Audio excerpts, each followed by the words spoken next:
Hello everyone, Fotis here, I hope you are all well. We're gonna play Mount & Blade Bannerlord. This game I have bought, I think I have bought it like 5 years ago or something. When did it even came out? I have forgot. I think I have it bought from, it was in early access. And it was during COVID. Was it 2020, 2021? And you know, with these games, because I knew they were gonna be. I almost never play early access games, but a lot of times I buy them to support the developers, you know. And especially a game like this, Mount & Blade Bannerlord. I mean, it's a huge deal, man. This game is one of a kind. If you never heard of it, I'm sorry about you. No, I'm kidding. But you know, sometimes we have it for granted, like other people know everything we know. I had a girlfriend back in the day, and sometime I remember telling her something, a joke involving Darth Vader from Star Wars. I suppose you know Darth Vader, eh? And she was like, "Who is that?" And then I immediately knew, I mean, I have to break up with her. Like, she doesn't know fucking Darth Vader. What are we doing here, man? But you know what I mean? Like, we expect others to know everything we know sometimes. We consider it so natural that, you know, things that we have grown up with, we expect others to know about it, to know about them, but they don't know. So same goes up about my mother. If I tell her who is Luke Skywalker, she's gonna ask me, who is that? Is the Prime Minister of England or something? You know what I mean? So yeah, if you haven't heard of Mount & Blade, it's a sandbox game. It's a medieval battle simulator at heart. In third person mostly. I think you can go in first person too. It's a mix of many games, but it doesn't go a lot in depth in any of the various game styles it combines. It is a little bit of Total War, it is a little bit of chivalry, but at the heart it's a battle simulator. You can start as a peasant and end up being a king, owning land.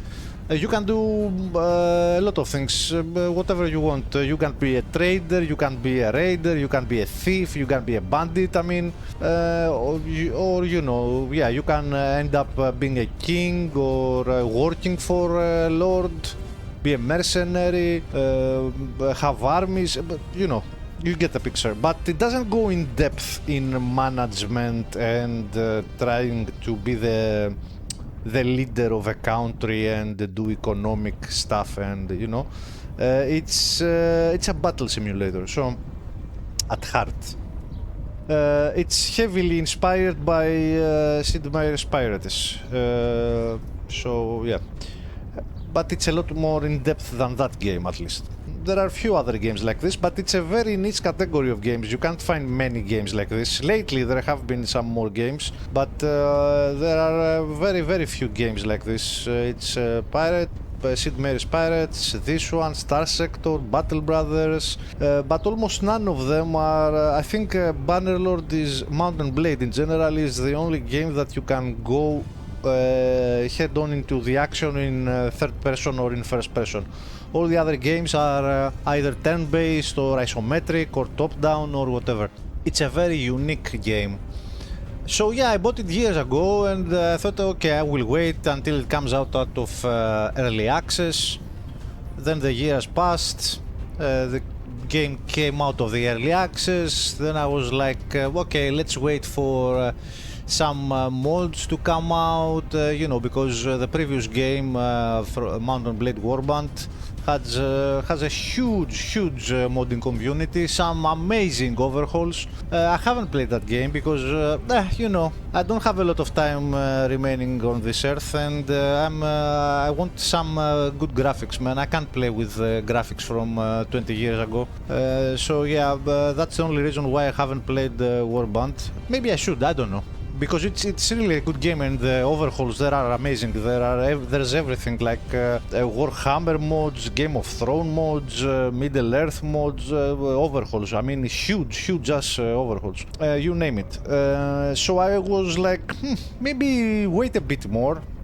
For the back in, let's say, 2023 or 2024, I was like, let's wait more.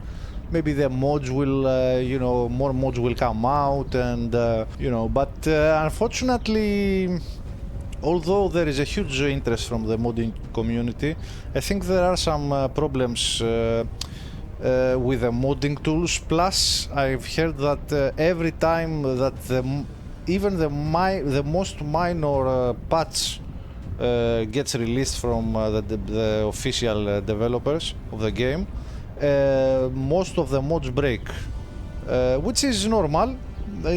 That happens to other games as well, but in Bannerlord even more so. So I didn't know what to do. I was like, God damn it, I want to play this game, but I know that this game needs some quality of life. That much I know, because I dig up, I go into forums, I read stuff, I know. So, and judging from the previous game, I know that Mount & Blade games need some mods, if not overhauls, certainly some quality of life. But the years pass, and as I'm saying, I'm getting old, man. I'm gonna die soon out of old age, so I have to play this game sometime, I was preparing a mod list, right? 2 months ago or something, I don't remember. No, 6 months ago. And then they released a DLC that adds boats and naval stuff, and every mod in the existence breaks. And I didn't even have the chance to start the campaign, because I was in the process of adding mods and choosing what mods I want to add to my mod list. And I was like, God damn it, man, fucking hell, now I have to wait to patch up the DLC and the mods to come online again. And I was like, fuck it, I uninstalled it, and I was like, fuck it. But here we are again. Lately, I was in the mood to play, and there was more patches. I mean, patches are a good thing for DLCs, right? It's a good thing when they patch the game. But again, all the mods are broken, most of them, for the latest release. You can keep older versions of the game and play with previous versions and a lot of mods. That's another story. But I want to play with I want to have the War Sales DLC. I want the naval stuff. So I'm like, you know what? I'm gonna play it vanilla. I very rarely play vanilla these type of games, the sandbox games. Even if I'm new, I very rarely play vanilla. But in this case, I'm gonna make an exception, because I really want to play this game, and I want to have some peace of mind. I don't want to, because there are some mods that are currently working. But who knows, maybe tomorrow they will release the game, will release a new update, and they will break all the previous stuff, so all the previous mods. So I don't wanna mess with that, man. So I was like, okay, I will play vanilla. It's a good opportunity to learn the game. There are a lot more systems than in Warband, in Bannerlord. So I was like, okay, it's a good opportunity. Let's live with it.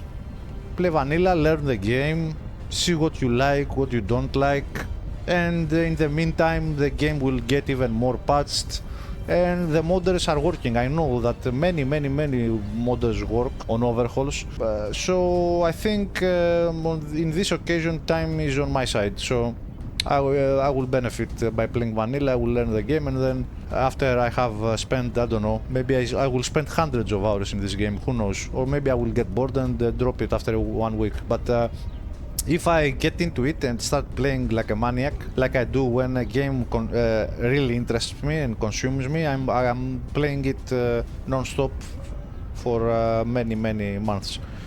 So if this game does that to me, time is on my side, because more patches is a good thing, and the mods will at some point will be ready to go.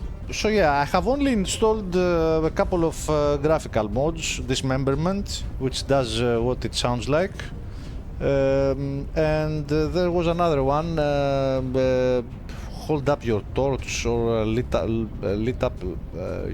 light up your torch or something like that. Anyway, it makes them it makes armies hold their torches, have torches during nighttime battles, so it's not pitch black. And that's about it. Let's get into it. We're gonna play a new campaign. Oh, I almost forgot to tell you that I want to do the main campaign. I will try and do the main campaign, but my intention is to use the naval stuff. I want to be a pirate, kinda. My intention is not controlling kingdoms and paint them up. Maybe a castle, or that's the goal of my run. I don't know if the campaign works with that. Who knows? Maybe the campaign wants you to be king. I have no idea.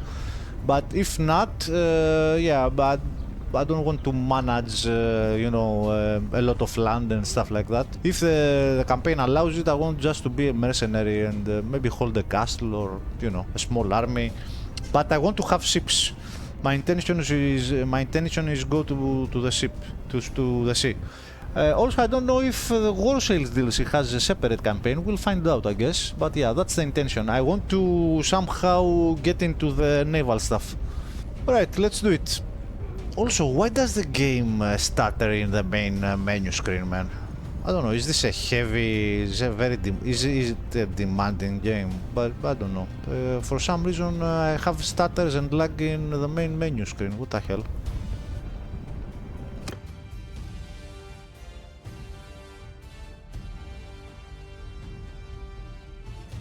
Of course, I don't expect. Oh, okay. We'll talk about it later. For 500 years, the Calradian Empire dominated the continent.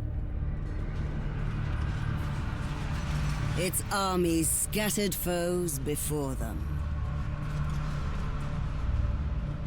The strongholds of proud tribes crumbled beneath its engines of war. From the forests of the north to the wastes of the south. Okay. All was brought beneath the standard of their legions. Brutal as the conquest was, the wise agreed that it brought peace. The land, now untroubled by armies, grew rich. But empires, like men, grow old. Leaders lose a common cause. Corruption spreads. Old enemies learn the Empire's tricks and devise new ones of their own. Until one day, the bonds holding the Empire snap. Then comes the Civil War, pitting all against all. A time of hatred. A time of suffering. But also, even in the worst hours, a time of courage and defiance.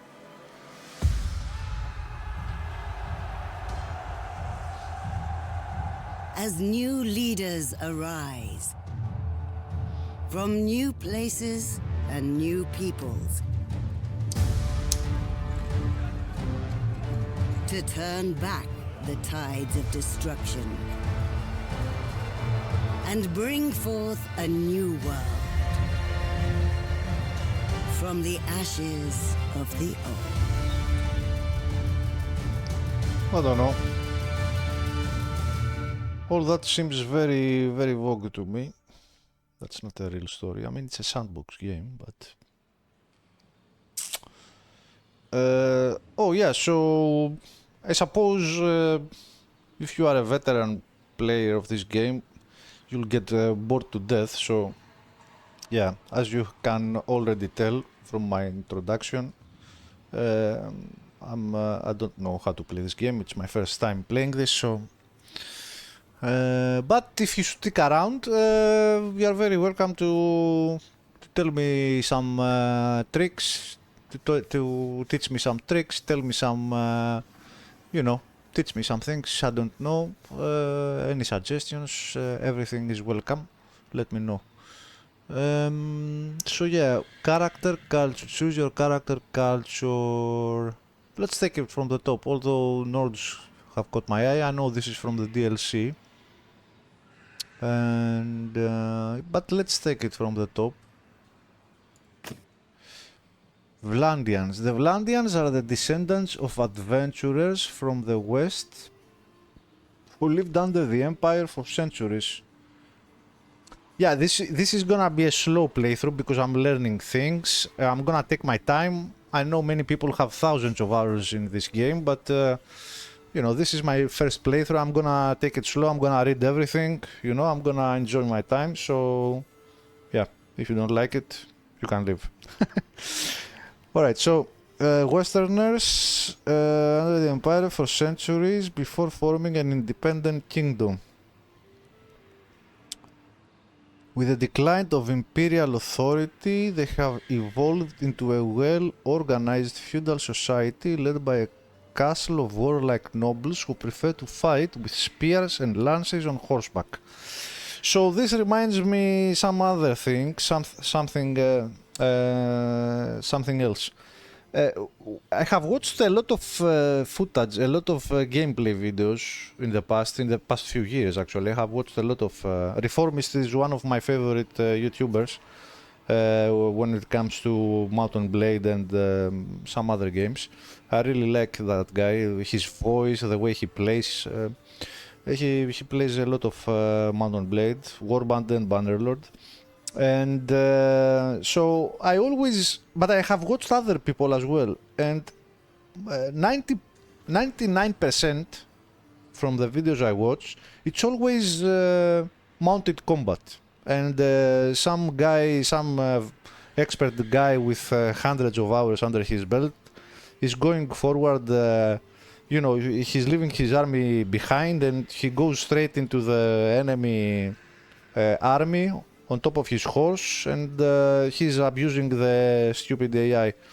That's all. That seems very prickly to me, and I won't do it. I want to. Like, of course, I'm gonna use horses. I mean, the game is called Mount & Blade. I get it, but I'm not gonna do that.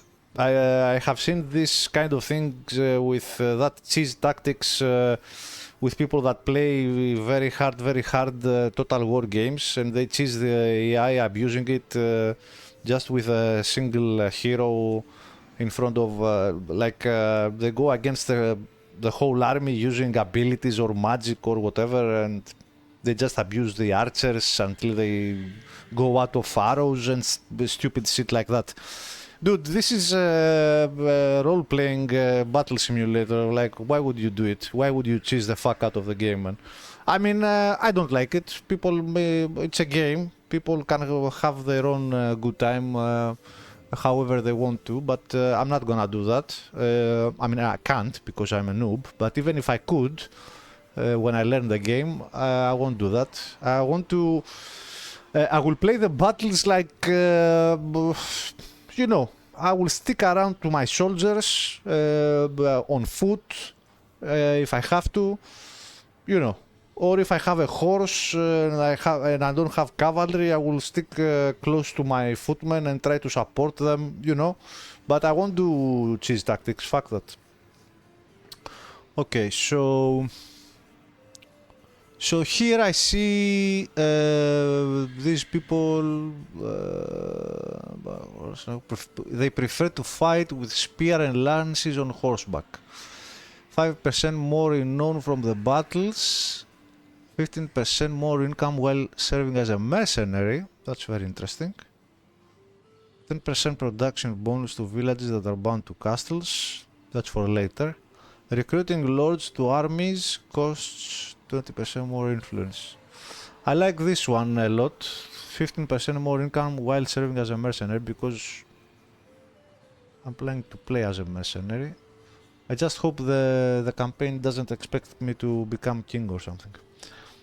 But nevertheless, it will be useful for the start of the game, that's for sure. Sturgians are the descendants of the foreign tribes of northern Caldaria. Vlandian Sturgians.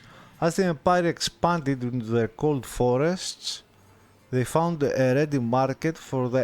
are the Vlandians the imperial authority? Who lived... they lived under the empire for centuries before forming an independent kingdom. Who is the empire? The empire. Okay. Cool. So, as the empire expanded into their cold forests... they are Northmen. They found a ready market for the luxurious furs of woodland animals whom they traditionally hunted and trapped. Sturgian chieftains became princes, vying for preeminence with the help of Nord mercenaries who migrated into their realm. They are good hunters and wanderers, traveling far in search of opportunities both for trade and for plunder. Don't tell me they are good with bows. Villages grain production is increased by 10%. Armies are gathered with 50% less influence. I don't know what influence is. Villages grain production is increased by 10%. 20% more relationship penalty from kingdom decisions. The presentation so far of the cultures is not very good, and it would be nice to have some tooltips here to explain, for example, what influence is. Empire.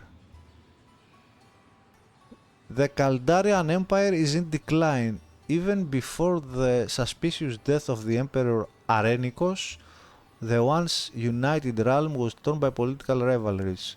Today those factions are in open war, yet Caldarians endure. Their methodical study of defensive strategy in which garrison cities slow down invading forces until mobile field armies can come to their rescue helps hold their neighbors at bay. 20% less garrison troop weights. Oh, nice. This is nice. Being in army brings 25% more influence. Being in army. What does this mean, being in army? Why? Can I be outside an army? Village hearths increased 20% less. This is nice. RSI. Middle Eastern. The RSI are the inhabitants of the Nahasa Desert, a mixture of nomadic, Bedouin and settled oasis farmers. They are famous for their horsemanship and their knowledge of the learning of many lands, especially medicine gained from lying on some of the continent's most lucrative trade routes. Each clan is fiercely proud of its lineage and often jealous of the others, but when united by charismatic leader they become a major force in the south. Caravans are 30% cheaper to build, 10% less trade caravans. Yeah. I mean, I have heard about caravans because, as I've told you, I have watched a lot of gameplay videos in the past, but if you haven't watched anything and you just buy the game and open it, you have no idea what these things are. You can assume things, but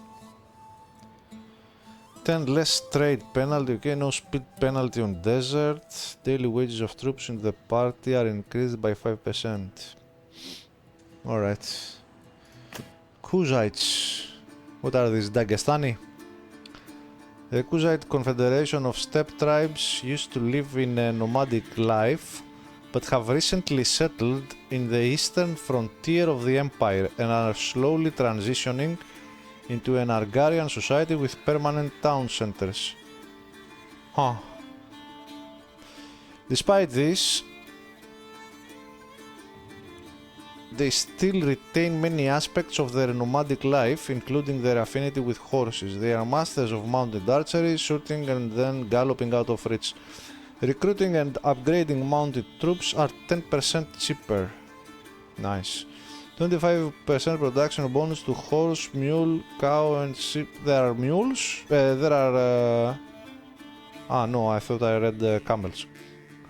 And sheep in villages owned by Kuzite rulers. 20% less tax incomes from towns. Okay. Battanians. I like that every time you choose a different culture, it has its own music. I really like this. I hope it's the same in game too. The Battanians still remember the olden days. Battanians like Britannians.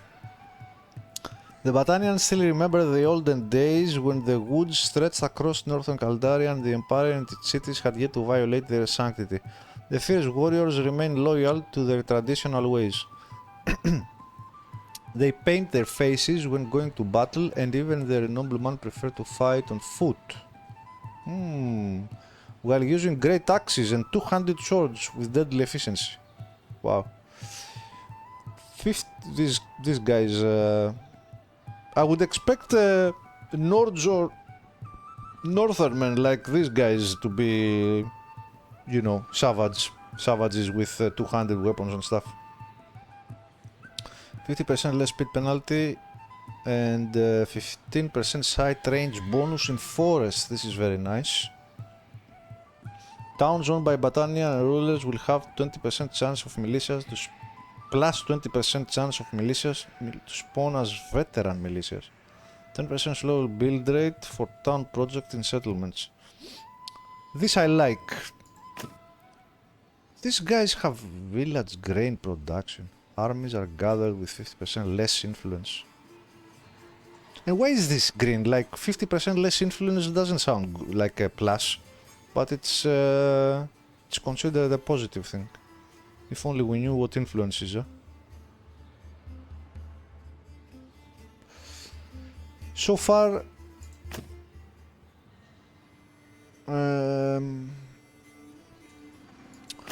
far, the Battanians look very good to me. Although the noblemen prefer to fight on foot. I mean, you can roleplay, but I don't see any stats here for... maybe there's more after we select it. Let's see the Nords. I have high hopes for the Nords. The Nords are a people made by the sea. The very name of their home, the Nordvug, refers to the icy stretch of glacier-cut coastline that links the scattered settlements.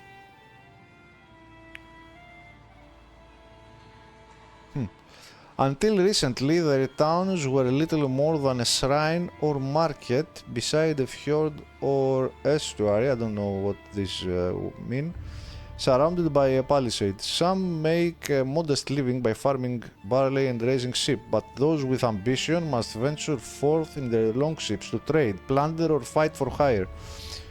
Plus 30% more loot from villages. What do you mean from raiding? Dude, even the descriptions are not good. God damn it, man. Plus 30% more loot from villages, villagers and caravans. 20% ship movement speed in the rivers and coastal seas.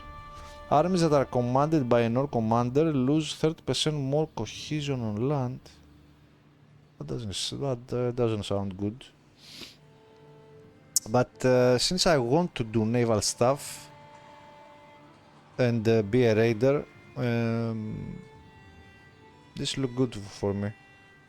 To me. 20% ship movement speed in rivers and coastal areas. Let's go with the Nordsman. Oh wow, we have a character creation. Wow.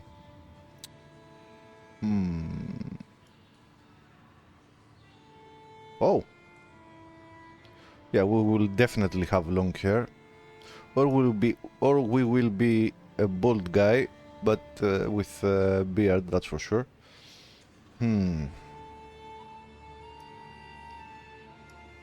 Nice. I mean, yeah, we're gonna be white. We are Nords after all. Okay, let me take a look here. Wait. Oh, you can't be overweight. You can't be obese. Aw. Circle facing outward. Face up. Wait, let me check these things out. Let's make a character here. I did the best I could. I mean, you have a lot of options that you can individually mess around with, but I don't know. The outcome always comes out kinda silly. I mean, this is barely passable right now. Anyway, let's go with this. I think I can stomach this dude. And yeah, let's go. Next. Oh, what do we have here? You were born into a family of Hersir? What is a Hersir? Peddler, traveling skulls. Dude, there are no... Are you serious? There are no tooltips here.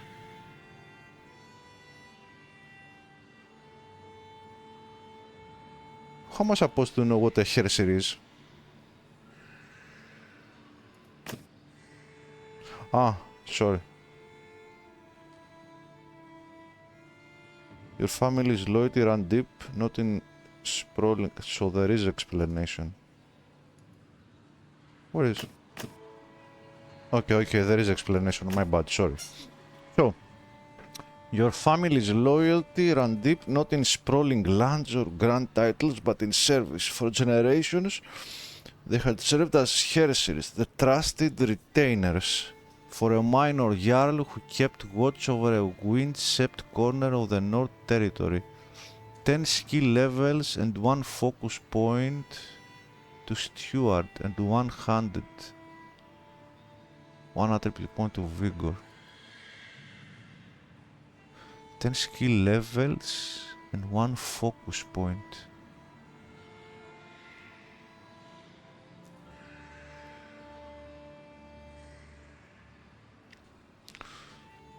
Peddler.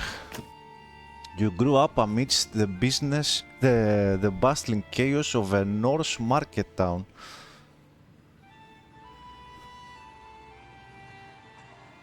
A hub of trade where goods from across the known world exchanged hands. Your family were established traders, perhaps dealing in furs, amber, crafted goods, or even imported luxuries. You learned the art of negotiation, the value of different commodities, and the diverse languages and customs of the merchants who passed through. The market was your school, and shit dealing your lesson. Yeah, definitely not that. 10 skill levels and 1 focus point to trade and charm. Okay. No. Traveling skulls. Your family's voices carried the tales of the North, not grand courtly skulls, but traveling storytellers with withered cloaks and worn lutes. They wandered from village to village, weaving tales of heroes and hearth into songs and sagas. Skulls, I think, is something like not storytellers, but something like a performers, right? Singers and performers and stuff like that. You grew up in musicians, yeah. You grew up surrounded by the rhythmic strum of their instruments and the flickering firelight reflecting off their eyes as they spun fantastical yarns. They weren't just stories, they were the beating heart of North culture. Okay, 10 skill levels and 1 focus point to scouting and charm, 1 attribute point to intelligence.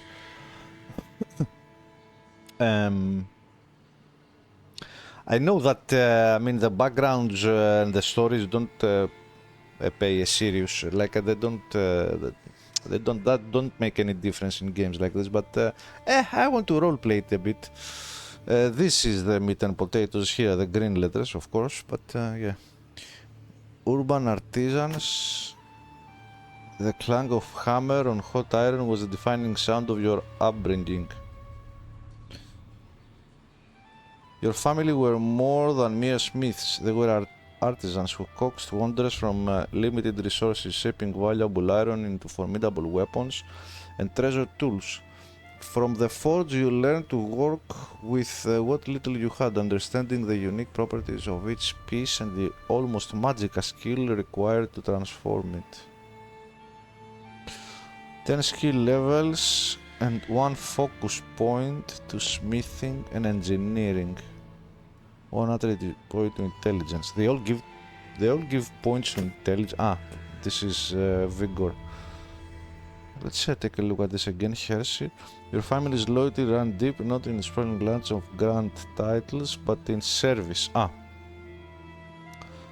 For generations they had served as Hershey's, the trusted retainers for a minor, like a guard, like is Hershey like a guard or a bodyguard or something like that?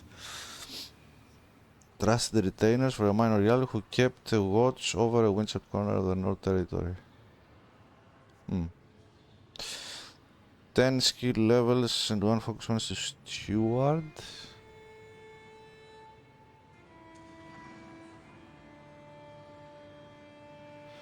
Ability to organize a group and manage logistics. This helps you to run an estate or administer a town and can increase the size of a party that you lead or in which you serve as quartermaster.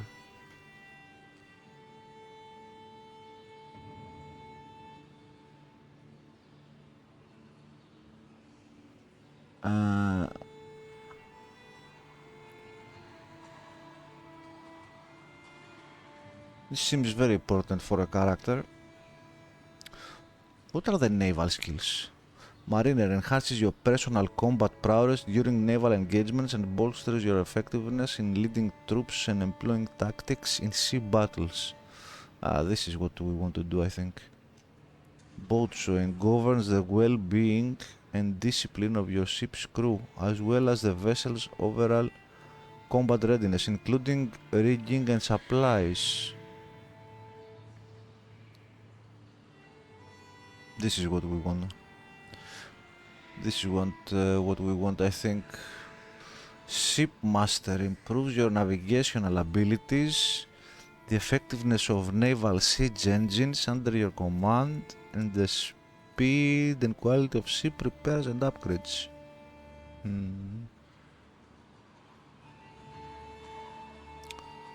So this is like naval engineering, let's say. This is for the crew, effectiveness of crew, of sailors, as well as the vessel's overall supplies, management of crew and stuff, and this enhances your personal combat prowess. Oh, okay. So this is a personal combat skill, naval combat skill, I guess. And bolsters your effectiveness in leading troops and employing tactics in sea battles. I see. So this must be riding, athletics, smithing, bow, crossbow, throwing, mastery of throwing projectiles, one-handed, two-handed, polearm. I will probably go one-handed. Where are the shields and stuff like that? Either with a shield or without. Probably I'll go one-handed. Smithing, athletics, riding, scouting, tactics. What is tactics? Your judgment of how troops will perform in contact. This allows you to make a good prediction of when an unorthodox tactic will work and when it won't. I don't understand this. Scouting, knowledge of how to scan the wilderness for life. You can follow tracks, spot movement in the undergrowth, and spot an enemy across the valley from a flash of light. This is nice. Roguery. Experience with the darker side of human life. You can tell when a guard wants a bribe, you know how to intimidate someone, and have a good sense of what you can and can't get away with. Social. Ability to make a person trust you. Leadership. The ability to inspire. You can fill individuals with confidence and stir up enthusiasm and courage in large groups. Trade. Familiarity with the most common goods in the marketplace and the prices, as well as the ability to spot defective goods or tell if you've been short-changed in quantity.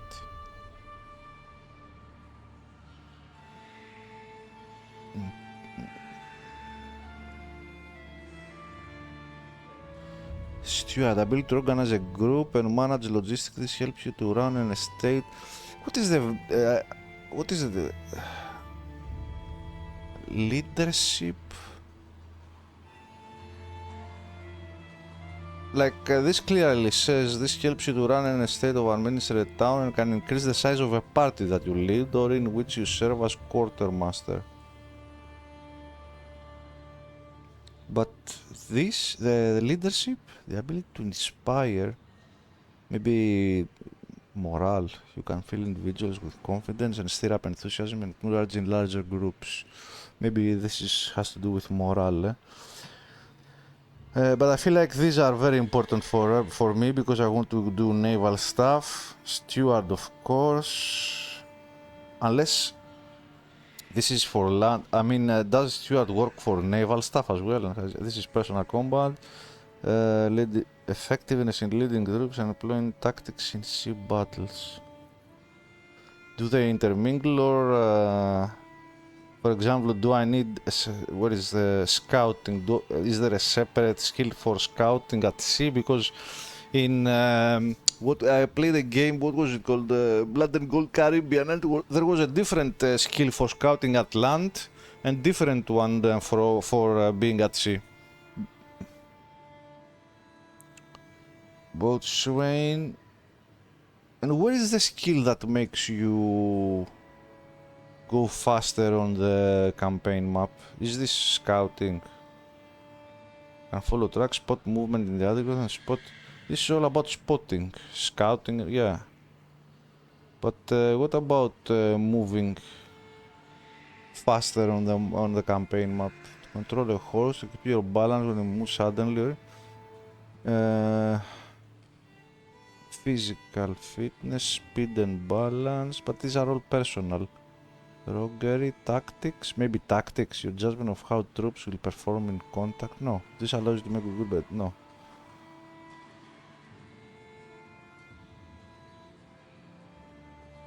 These are social, medicine, engineering, knowledge of how to make things that can withstand powerful forces without collapsing. Useful for building both structures. Okay. This is very important as well. Knowledge of how to stanch bleeding, to set broken bones or move. Okay. But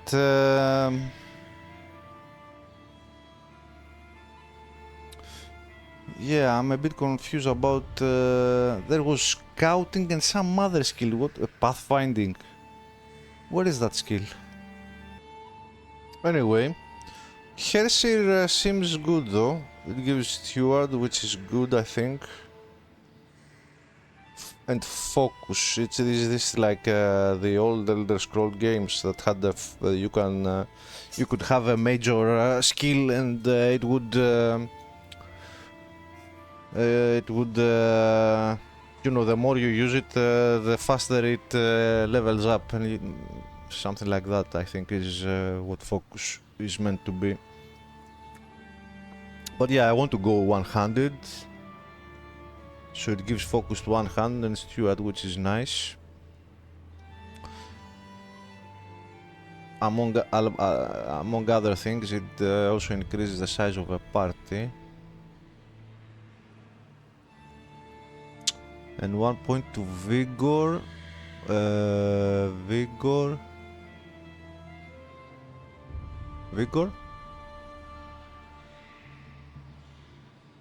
Vigor? Where is vigor?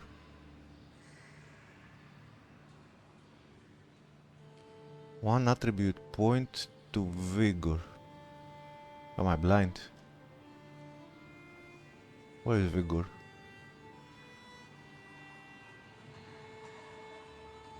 Throwing. This is our weapon. Ah, vigor. Oh my god. So it's the categories are vigor, represents the ability to move with speed and force. It's important for melee combat. Ah. These are separate statistics. I thought it was the title of the category, but it seems like these are statistics here. I see. To move with speed and force. Control represents the ability to use strength without sacrificing precision. It's necessary for using ranged weapons. Ability to perform taxing physical activity.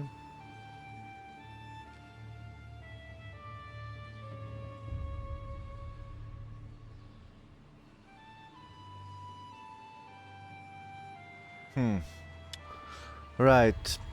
So where were we? Urban artisans we saw, engineering, smithing, okay. Scouting, peddler, trade, charm and social. Hunters, bow.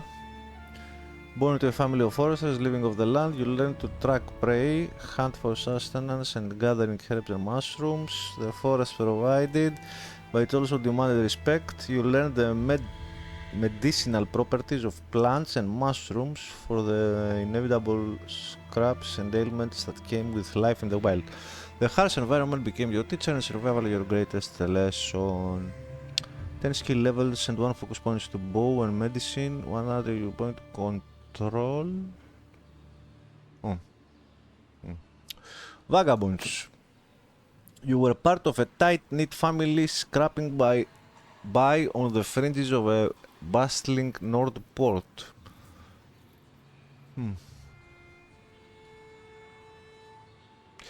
Hard work wasn't always an option, and your kin did what they had to do. Unloading ships one day, borrowing a stray coin the next. Life was rough. Lessons learned on cobblestone streets, but the fierce loyalty that bound your family together was stronger than any harbor wall.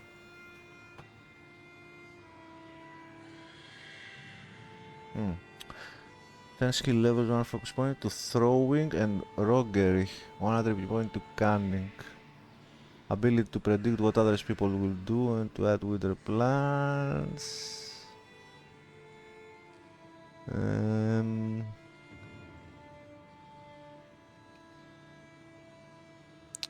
Throwing I want. Roguery, you can tell when a guard wants a bribe, you know how to intimidate someone and have a good sense. Your judgment of how troops will perform in contact. This I don't understand the tactics. This allows you to make a good prediction of when an unorthodox tactics will work and when it won't. Scouting is nice. Vagabonds is kinda interesting. Let's see, these are the most... so far I really like this.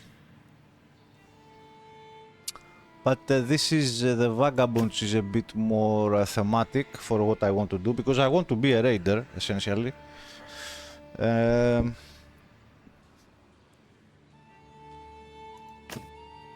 Let's see, sailors. Your family was a tight-knit crew on a sturdy fishing vessel. They weren't charting uncharted seas, but venturing just beyond the familiar fjords, bartering with coastal settlements for smoked fish and bragging rights about the biggest catch.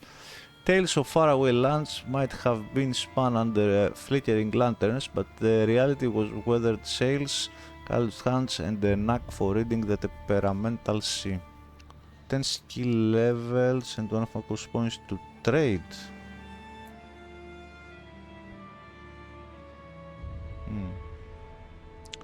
And boatswain. 1 attribute points to social. Social is the ability to understand people's motivations. Shipwrights? Oh, Your kin weren't grand shipwrights building mighty draggers, but a family of skilled boat builders crafting sturdy vessels. Their longships weren't feared in battle, but prized for braving the treacherous coast. Each plank and sail held a legacy of generations, passed down through callous hands and the rhythmic tap of the hammer. 10 skill levels, 1 focus point to engineering and shipmaster. To engineering? What is... what is engineering? Engineering.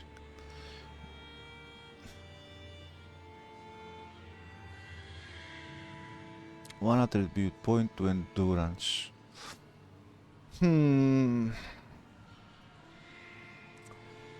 I think one of these four, either vagabond, sailor, shipwrights, or hershir. This is the lawful side with interesting starting perks, I think, stats. The vagabond is the opposite of hershir, and then we have sailors and shipwrights. Vagabonds is a bit tempting. You know, they start with nothing, be on the opposite side of the law and stuff. On the other hand,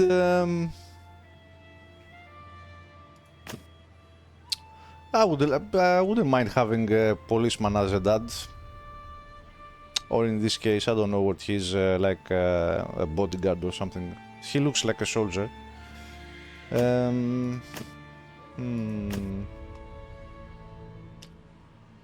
But since I want to start with some of this, I mean, I don't think I will have a boat. This says that these are sailors. Which do they start with a boat? Yeah, it says your family was a tight-knit crew on a sturdy fishing vessel. They were charting seas, but ventured just beyond the familiar fjords. Yeah, they already have a vessel, so do we start with a ship? Do I want to start with a ship? I think I will go with the sailors. Trade will help at the start. Maybe it has, you know, we have better, a bit better values for trading. I mean, this guy here has good personal skills. One-handed steward for a larger party, but I won't have a party at the start. But on the other hand, I won't have a ship at the start. I don't know, maybe sailors start with a ship. But since I want to be a raider, I want to play as a raider and a mercenary. I don't really like this dude here. I don't know. The background, your family's loyalty run deep, not in sprawling lands or grand idols, but in serve. I mean, this is my family. It's not me. These are my parents. I think I will go with sailors.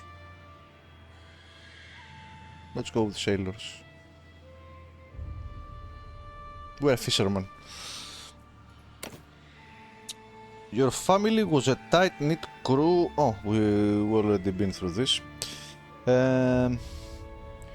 As a child, you were noted for your leadership skill, your brawn, your attention to detail, your aptitude for numbers, your way with people, your skill with horses, your uncanny ability to predict the weather.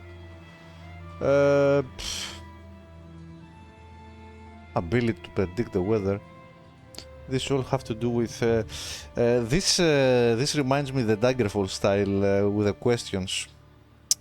Daggerfall character creation was like that. Man, when I first played that game in the 90s, I was mesmerized with no other game did that before. That was creating your character while asking you personal questions. Back then it was it was fucking magical, man. Magical. It was pure magic. So every one of these things here ties up to some skill, but it doesn't tell you anything. It's very cryptic. I don't think you can go wrong with leadership, I guess. Horses are not bad, but we won't emphasize on. I don't think I'm gonna emphasize on horses and cavalry and stuff. But I don't know if this is a party skill or a personal skill. I don't know. Aptitude for numbers. Maybe this has to do something with trading. Attention to detail. Maybe scouting. Uncanny ability to predict the weather. I have no idea what this could be tied to.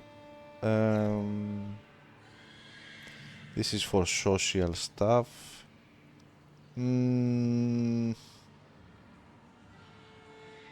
This may be vigor or some combat skill, who knows. I think I'm between leadership and attention to detail if it's tied to scouting or something, but I'm not sure. I'll go with leadership. If the wolf pug gang of your early childhood had an alpha, it was definitely you. All the other kids followed your lead as you decided what to play and where to play, and led them in games and mischief. Actually, I was kinda like that as a child. Funny how things stand up now that I'm an adult and I lead nothing. That's funny, eh? And that nerd that we all made fun of now is a fucking millionaire banker. That's how it is. It's payback. Life's revenge. And bad decisions, of course. 10 skill levels, enough to leadership and tactics. 1 attribute point to cunning. Ah, it tells you. I haven't selected. I can see. Oh, dude, I always expect to see. Sorry, game. I didn't mean to be. I didn't mean to be mean. But I always expect to see, what's it called, tooltips. Man, you can just click, bro. Alright, so we can see now. So leadership skill is point to leadership and tactics, 100 attribute points to cunning. Your brawn, focus point to two-handed and throwing, attribute point to vigor. Detail, focus point 10 level skills to athletics and bow. 1 attribute point to control, remind me. Ability to use strength, yeah. Numbers, engineering and trade. 1 attribute point to intelligence. Charm and leadership. And social, riding, medicine and endurance, boatswain, scouting and intelligence.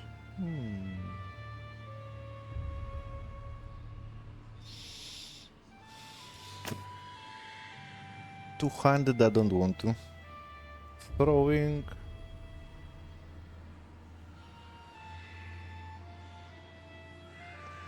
Throwing, yes, but not 200. So this is all around useful.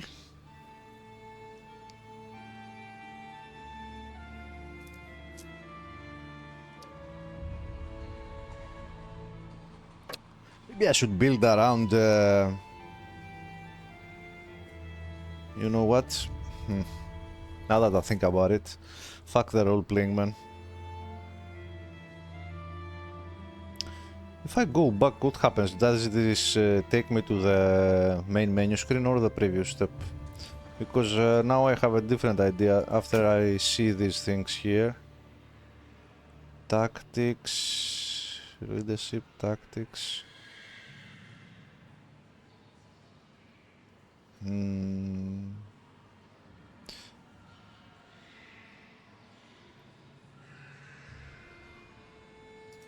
Maybe I should go with this guy that gives Steward 100, which I want, in tactics. But does this affect anything else though? Does the family affect anything else except stats? This is what I... Does like where you start on the map or any background stuff? This is what I... Alright, we'll play it thematically. We'll be sailors. Sailors have the ability to predict, not the ability, they develop the skill, right? They know how to predict the weather, or they have a hunch, you know, they have the gut feeling, you know? I had my grandfather was a sailor, so he always knew the direction of the wind, if it was gonna rain 2 days from now or not. He was like a magician, without looking at weather broadcasts, because you know there were not really weather broadcasts back then in the TV.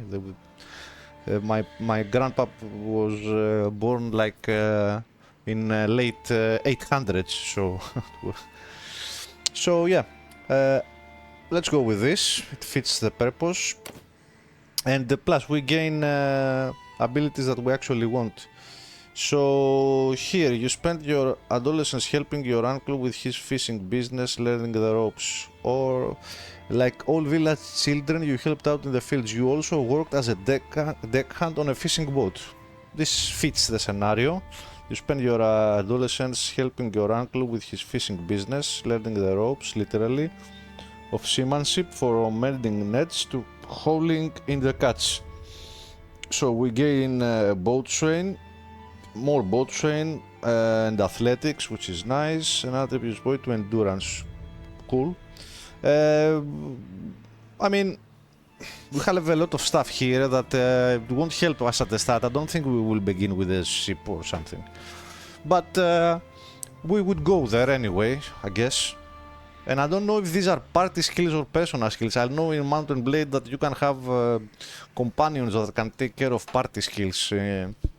But I don't know how this works, but yeah.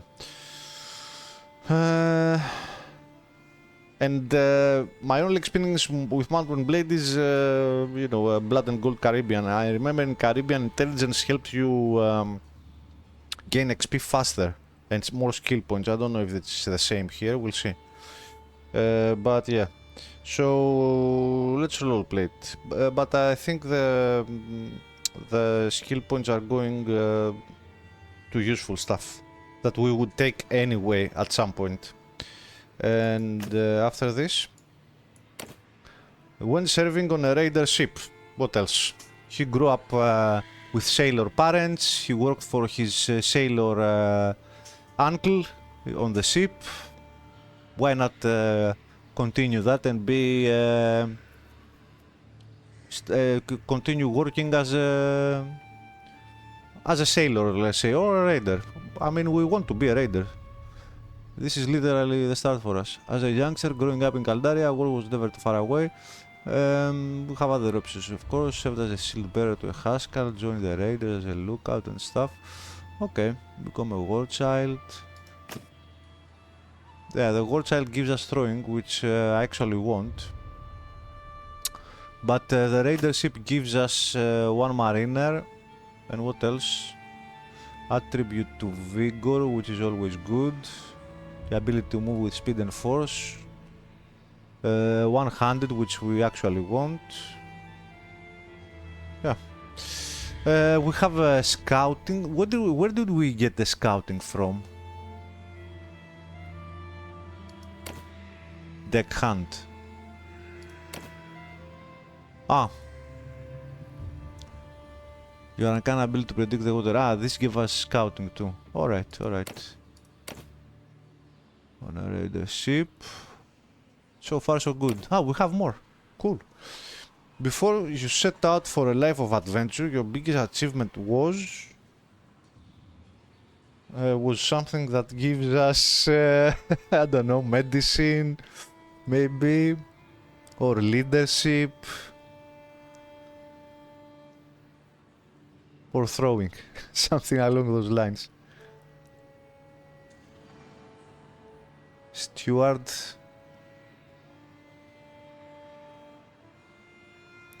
Probably medicine or throwing. Before you set out for a level, your biggest you defeated an enemy in battle. Wow. More one-handed, it gives us 200, 200 attribute point of vigor, valor, and 20 renown. Renown? Where is the renown? Saved your village from a flood. Valor, renown, 10 renown, 1 attribute point to cunning, and Tactics and leadership. Interesting. You invest in some money in land. Trade, smithing, intelligence, calculating. Where is the calculating? +1 to calculating. Where is calculating, man?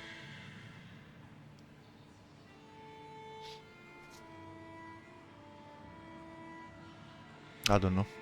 You hunted a dangerous animal. Polearms, athletics, point to control, valor, renown. You had a famous escapade in town. What is an escapade? I have heard the word, but I don't know what it means. Focus point to athletics and roguery.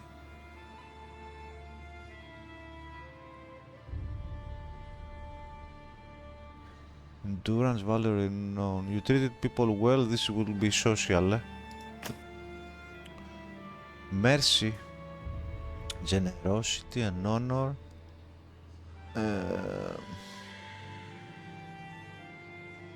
Charm and it gives steward, which I want. I mean, I'm gonna be a fucking thief and raider. Do I really want to? But I don't know. I mean, I treat people well in my life. You know what? I think I'm overthinking this, and I think I'm flirting again with the danger of trying to, even when I haven't even started the game, I'm flirting with the idea of, you know, min-maxing the fun out of the game, because, you know, I cut in between these, when I'm doing these videos, many times when I see stuff here and stats, I cut and then go into forums and start reading about the stats and people's opinions and what is better to use and not. And yeah, I'm beginning to fall again in the same trap that I always fall in. I'm trying to max out, to min-max the fun out of the game. So, okay, of course I'm gonna keep my eye on what is more practical and more effective, but maybe I should just roleplay also. So yeah, we're going to take you hunted a dangerous animal. It gives us a point in polearm. I don't know, I'm mostly about, because I'm thinking about using, maybe spears are better if I do horse battle at some point, but will I do horse battles? I'm not sure. But maybe it wouldn't hurt to have a spear when on horse. It will definitely be easier than one-handed. Maybe have a point in spear, why not? In polearms in general.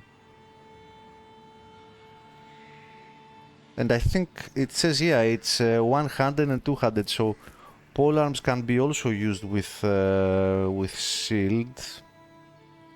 Otherwise, what else do we have? Athletics, roguery, generosity, honor, I don't know. Social skills, charm and steward. Steward I might want. Nothing gives medicine, I think, from these options here. I would like a point in medicine, to be honest, but I don't have nothing.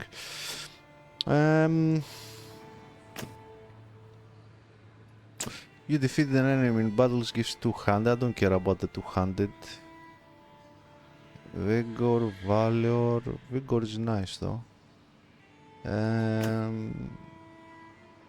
Tactics and leadership, Maybe.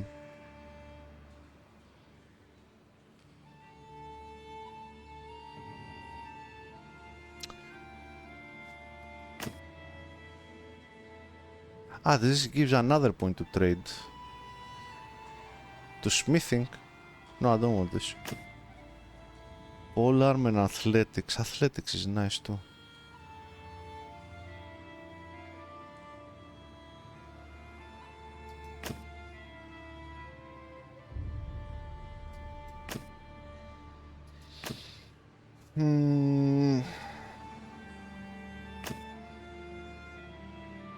Yeah, let's go with this. Let's take 1 point here and athletics. It's fine. And control, it's useful for when we get into throwing. Yeah. Oh, we have more. Like many families in Caldaria, your life was upended by war. Your home was ravaged by the passable of army after army. Eventually, you sold your property and set off with your... What? Like many families in Caldaria, your life was upended by war.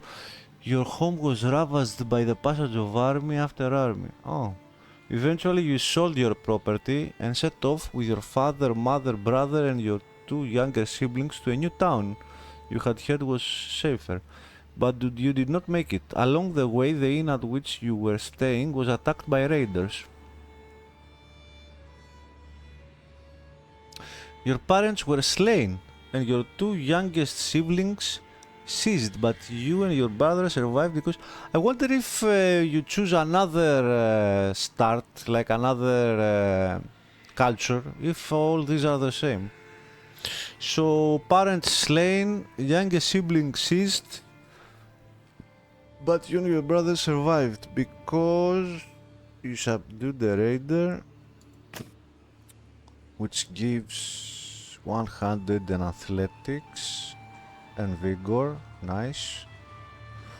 Because you drop them off with arrows, focus point, bow and tactics. You rode off on a fast horse, riding and scouting. You tricked the raiders, roguery and tactics. You organized the travelers to break out, leadership and charm.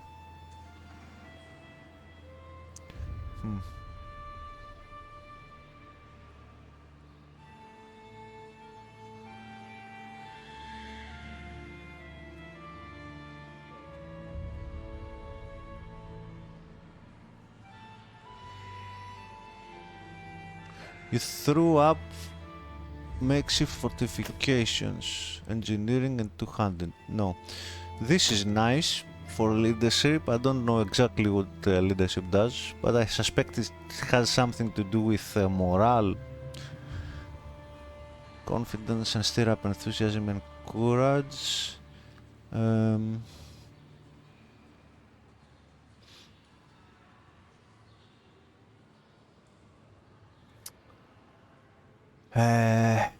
Tricked, roguery and tactics. Tactics also, I don't understand what it does.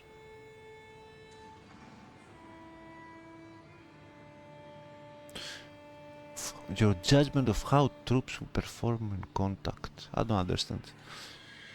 Riding and scouting, eh?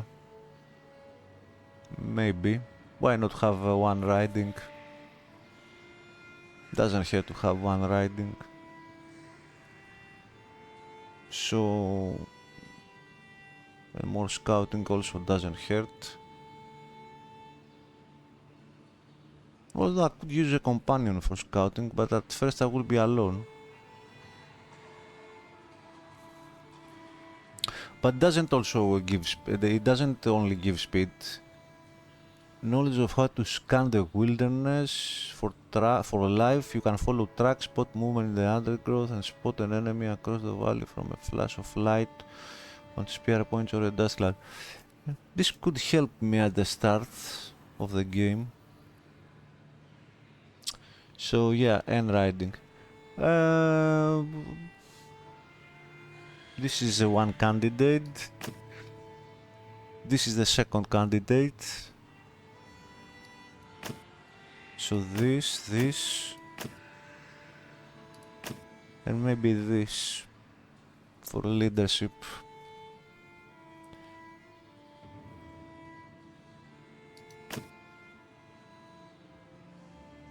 I don't have leadership at all. Okay, let's have one riding. Why not? And we get more endurance, which I think it's good for combat as well. What is the difference between vigor and endurance? Endurance is the ability to perform taxing physical activity for a long time. Vigor represents stamina. Vigor represents the ability to move with speed and force. It's important for melee combat. Speed and force. It doesn't say anything about hit points. It says about speed and force. This says about physical activity for a long time. Maybe stamina. Who knows? Is there stamina? I don't even remember. I don't even know if there's a stamina in this game. Yeah, but yeah, let's go athletics. Athletics never hurts.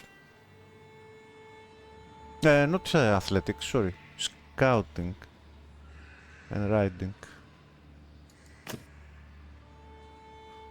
This gives athletics, 100 and athletics. This is the safest bet, to be honest. You can't go wrong with this. And more vigor. You can't go wrong with this. But you rode off on a fast horse. Let's go like that.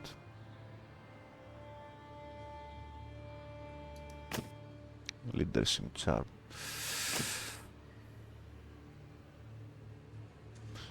I'm pretty sure steward and leadership. I should have these, but I don't know. I can't decide right now. I have very limited knowledge. I don't know which skills should I get, except of course the personal combat skills. The rest of the skills I'm not really sure what to get for me or the companions. I don't know. Let's go. You prepare to set off with your brother on a mission of vengeance and rescue. Here is your character. Continue if you are ready or go back to make changes. Further? Nah. I'm gonna be ZarZax.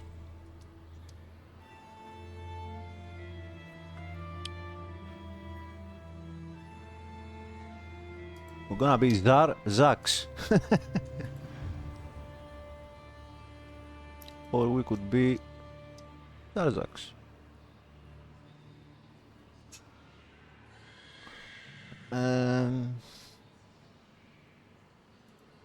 Nah, it doesn't feel right.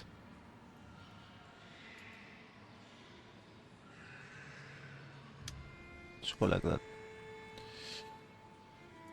Fine. Culture Nord, sailors, early childhood, you are kind of ability. Okay. Yeah. We'll go like this. What's this? Difficulty presets. Okay, so free. What do we have? Freebooter is the easiest one, I guess. Yeah. Warrior and Bannerlord, and then custom. Okay, so let's see what do we get here. Friendly troops receive damage minus 50%. No, let's get it realistic. Recruitment difficulty very easy, +2 troops. Let's go with realistic. Map movement speed very easy, easy 5%. Realistic, let's go. Persuasion difficulty, let's go realistic. Combat AI difficulty.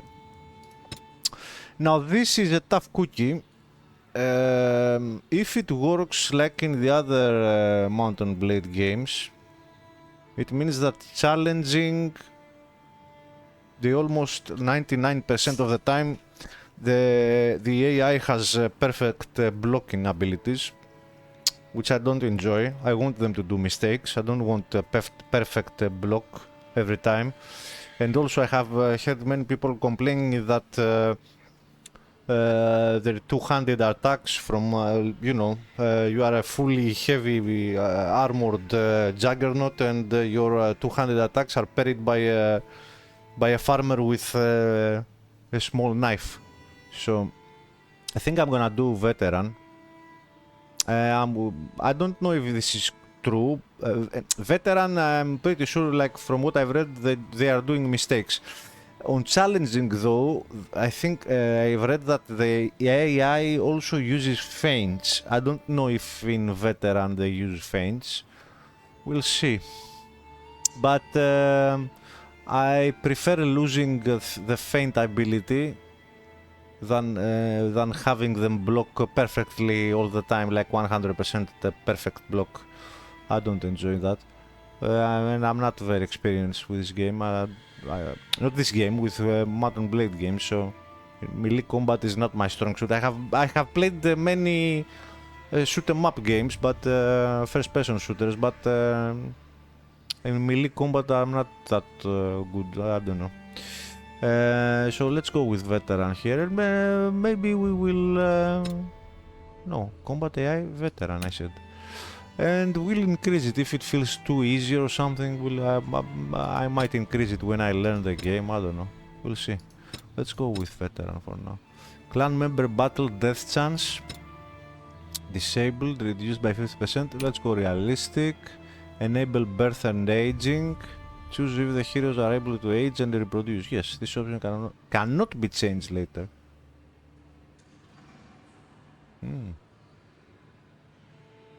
Yes.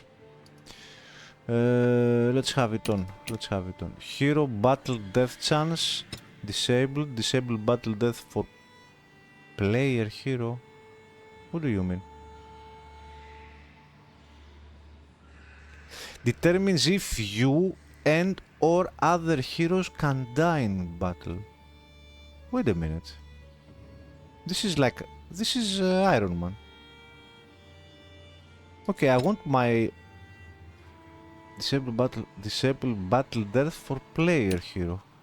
Yeah, I don't wanna play Iron Man. I wanna get knocked out, but I don't want the game to finish if I die.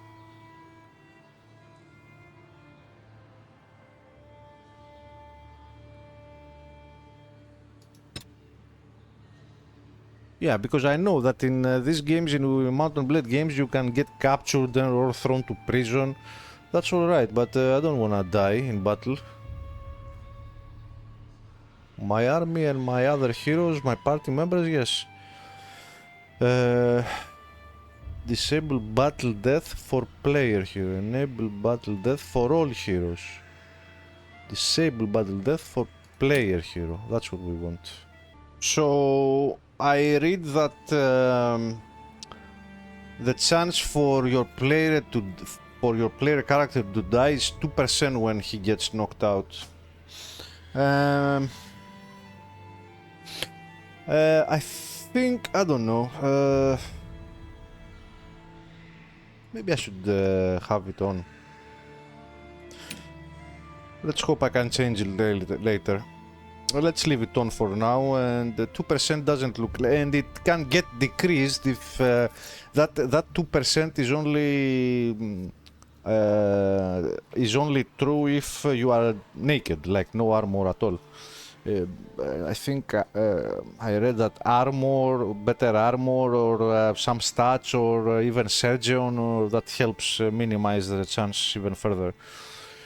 So let's leave it on, and if I die too easily, I will restart with the player character death off. Besides, I think if you... Yeah, I think you can get captured in this game and lose everything. But sometimes I think if you have a bigger army and stuff, you can get knocked out and your army can actually win the fight without you, and you continue. I don't know. Let's leave it on, man. Let's leave it on. Yeah, let's leave it on. Stealth and disguise difficulty. It doesn't give any percentages here. I'm not really a big fan of stealth and disguise stuff, but let's leave it at veteran instead of challenging.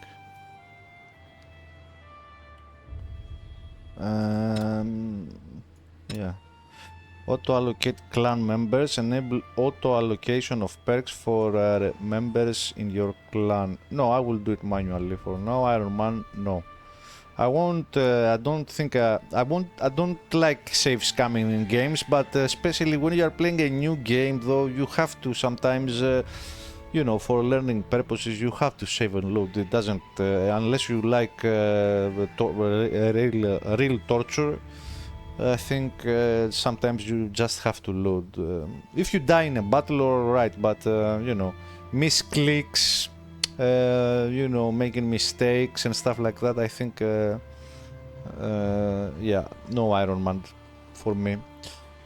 At least for now, until I learn the game. So let's take a second look. Something is missing, I think. There's supposed to be an option about player received the damage, which I don't see. Difficult.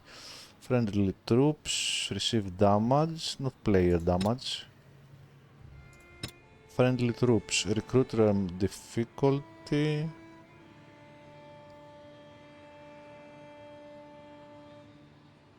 Map movement speed, persuasion difficulty, combat AI difficulty. Clan member battle death chance, realistic.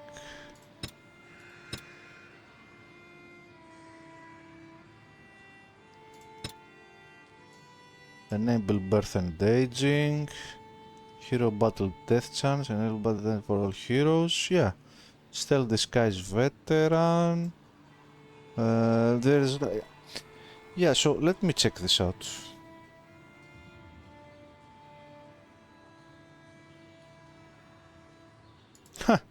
So actually, I read here in Reddit, and this is 7 months old. It's not too old. Turns out player received damage was moved from campaign options to gameplay options. Why would you do that, man? And it's on default, it's on very easy, minus 50% damage. Why would you do that, man? Why would you remove this option from the difficulty settings and move it to gameplay settings? Like, what the fuck, man? What a stupid decision. God damn, man. Okay, so we'll have to remember and make sure it's the first thing we changed.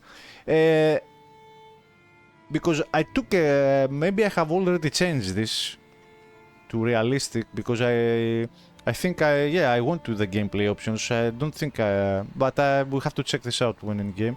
Okay, so start game. Finally, we got through the character creation. Brother, it's been 3 days now we've been tracking those bastards. I think we're getting close. We need to think about what happens when we catch them. How are we going to rescue our brother and sister? Are we up for a fight? Again, the level already.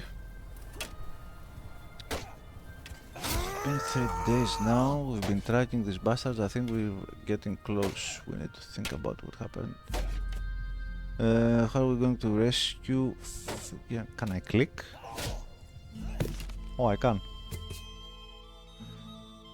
Search. If you know what or who you are looking for, you can use the search bar and type in the search bar lists all the persons, settlements and troops of the Calradia. Okay. Alba is the little sister of ZarZax. She was abducted by bandits and sold to a confederation of pirates and slave traders known as the Sea Hounds. She's 16. Poor girl. Occupation lady. She doesn't have friends, she doesn't have enemies, and her family is me, our sister Firger. Where is she? These are our dead parents, huh? Naldar. Alright.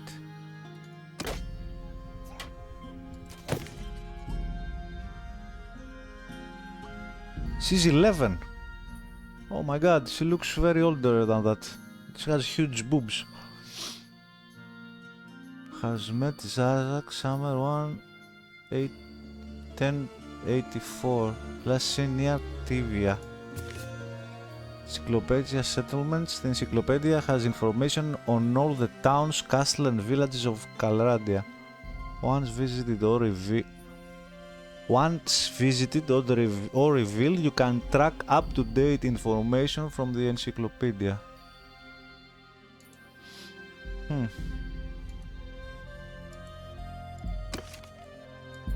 Okay, I saw it. Stop.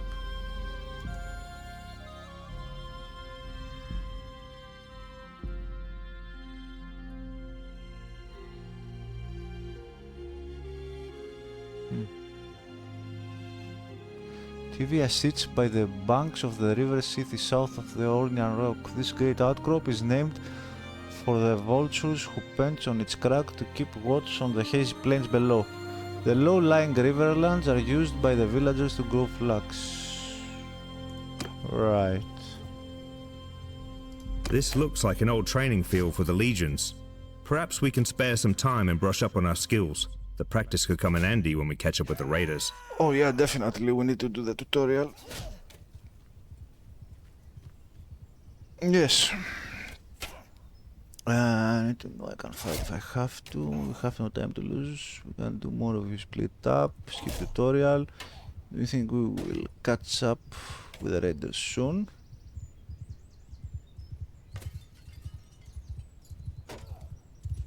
How should we prepare for the fight? Well, if they're still pillaging, they may have split up into smaller groups. Hopefully we won't need to take them all on at once. But it would help if we could hire or persuade some people to join us. True.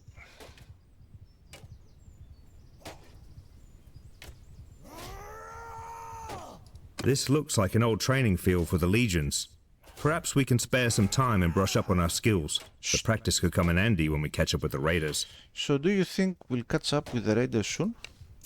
The tracks look fresh, and I've seen some smoke on the horizon. Well, they can't move too quickly if they're still looting and raiding. No, I'm pretty sure we'll be able to rescue the little ones. Or die trying. Alright. I like the start. I like the starting story. It's very personal, you know. Killed parents, abducted little sisters, and me and my brother survived. I like this.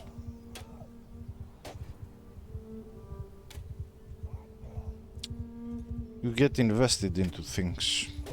This looks like an old training field for the legions. Yeah, okay. Perhaps we can spare some. Let's go on then. Alright, smooth as butter. Oh, actually the game looks beautiful. Die, dog. And it's buttery smooth. I mean, it's the tutorial area. But it actually looks very beautiful. I like how it looks. Okay.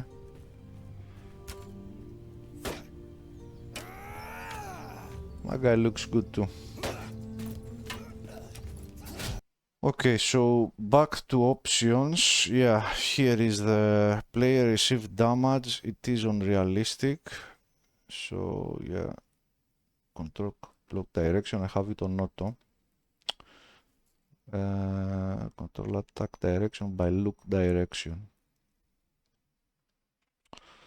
I don't know, many other things. I don't really know how they work. Vertical movement skill for direction gestures. We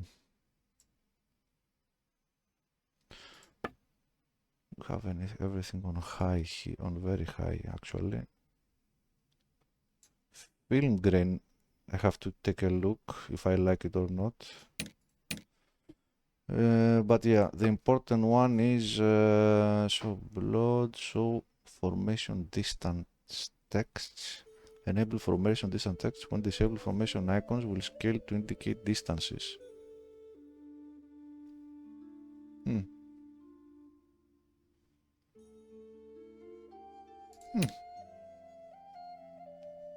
When disabled, formation icons will scale to indicate distances.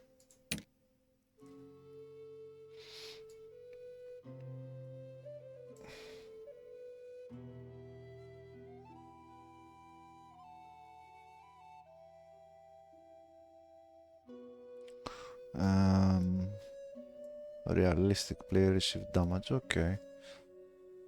Let's leave the rest for now. Vertical movement. What is this? Multiply for direction gestures compared to horizontal. I don't know. Camera sensitivity. How does the camera feel? Alright. I think that sensitivity is pretty good. Maybe a bit more sensitive to make it. Let's do.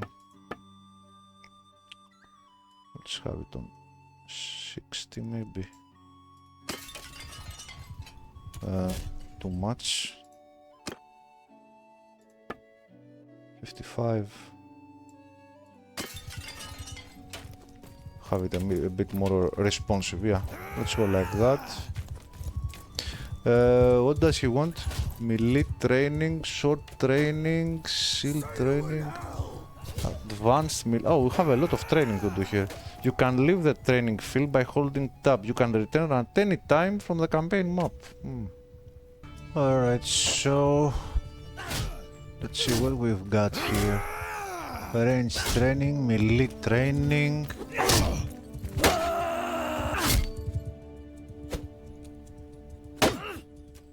You can leave the training field by holding tab. Okay. Sword and shield. Yes.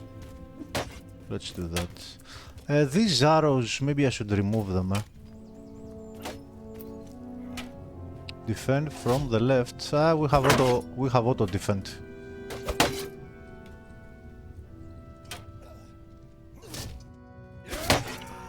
Yeah, I don't think I can. I don't think I wanna do manual blocking.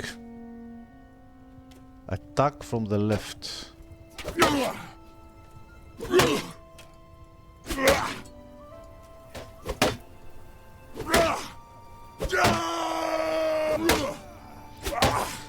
Yeah, let's try to remove this. I don't like it.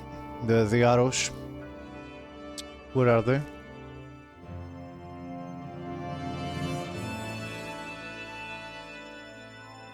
Directional arrows, where are you? Target and reticle, attack direction. Maybe this one. And also, since we are here, let's take the music down a bit. It's a nice music, but... Okay.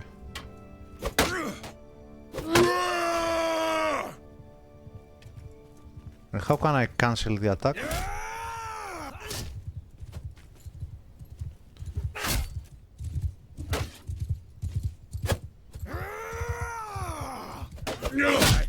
Oh, sorry.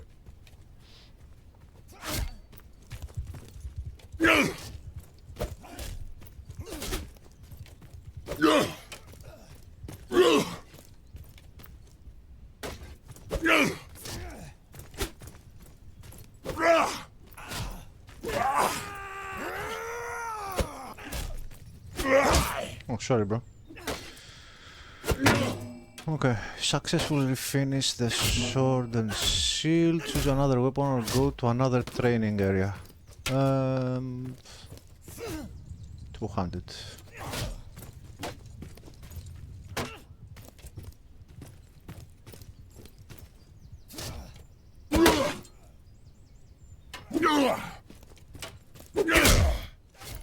No, you bastard!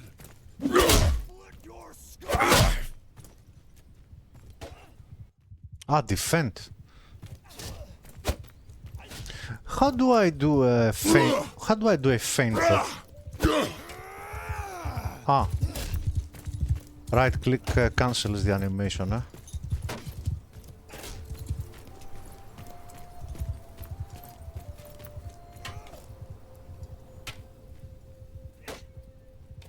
Right.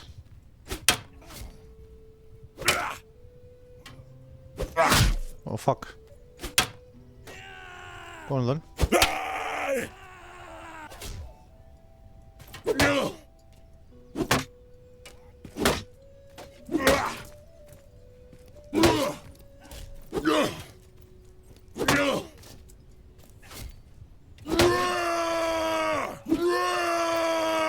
Shut up, bro.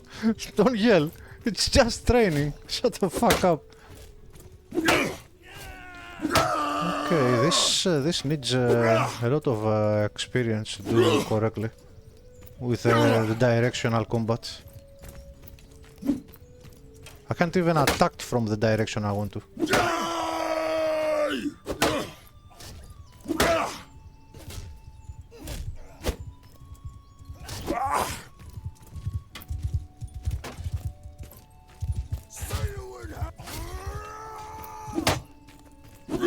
Definitely need some. Yeah, I'm doing whatever here.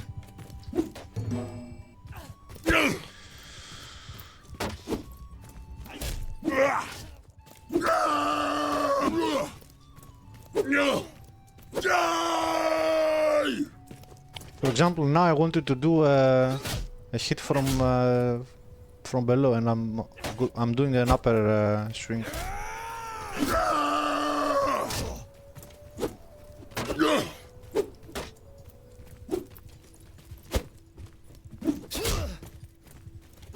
If I don't do any directional, it does whatever, eh?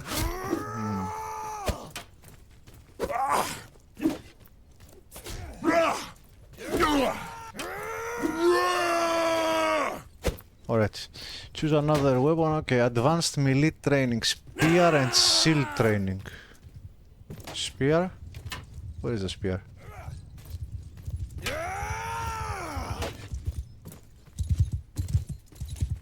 Defeat rookie trainer. Alright, let's go. I've got you.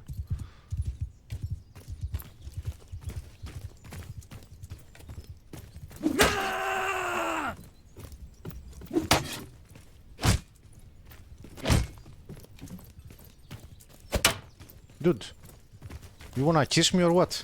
Leave me alone, bro. What are you doing? Fucking prick. Can I do directional damage with a spear, or is it only...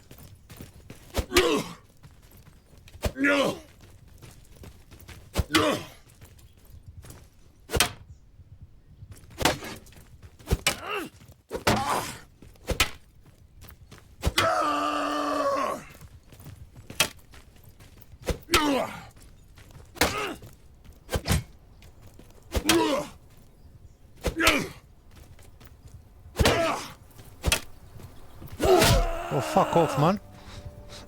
Dude, am I sure? Like, where is the difficulty settings?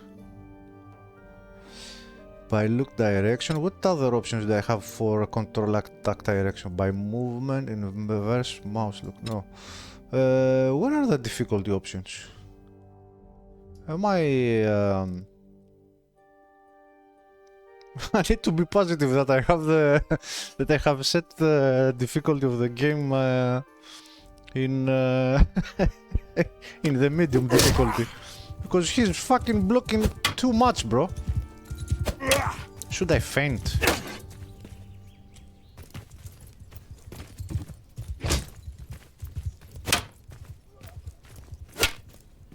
He's blocking everything, this fucking prick. Okay, I will stop moving. Can't access fleet menu.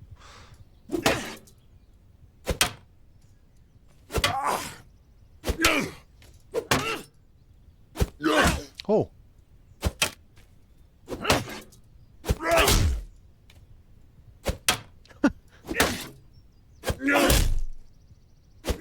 Oh, you like it low, huh?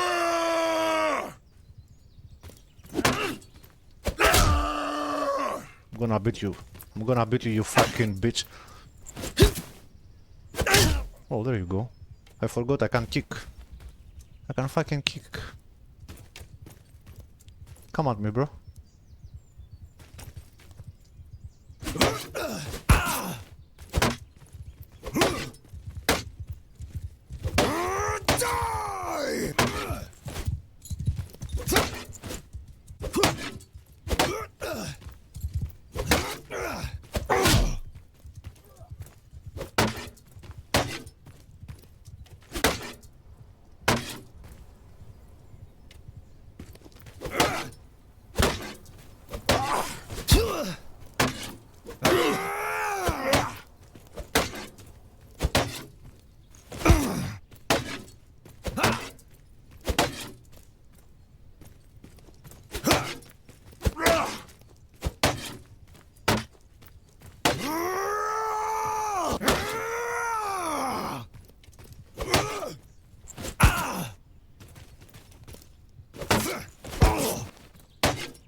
prick.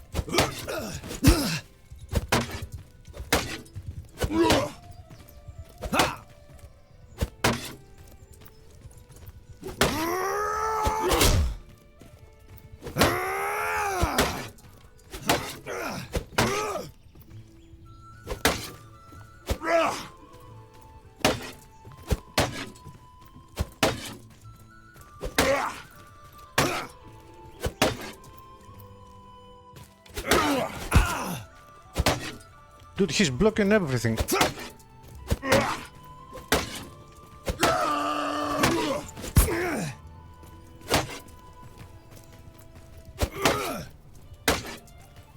If only I could swing from another side.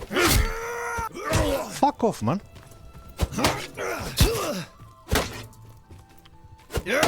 I'm gonna fucking kick you to death, bro.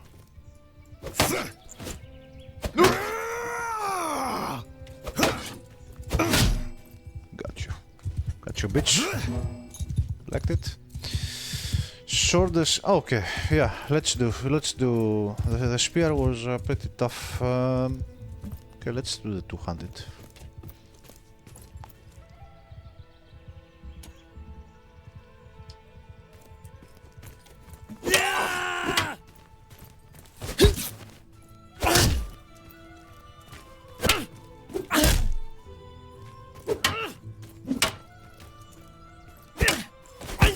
Get off me, bro. This dude wants to fucking kiss me or something.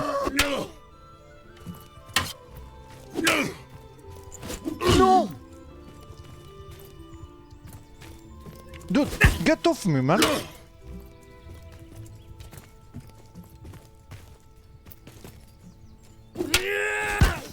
You fucking prick, man. Why?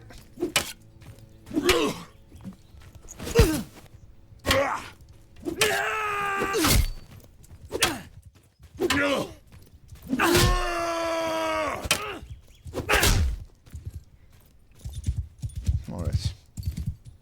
Come at me, bro.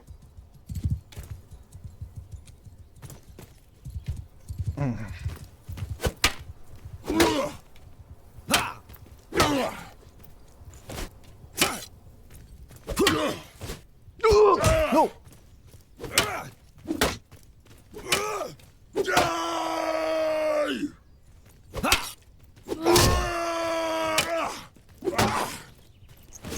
No!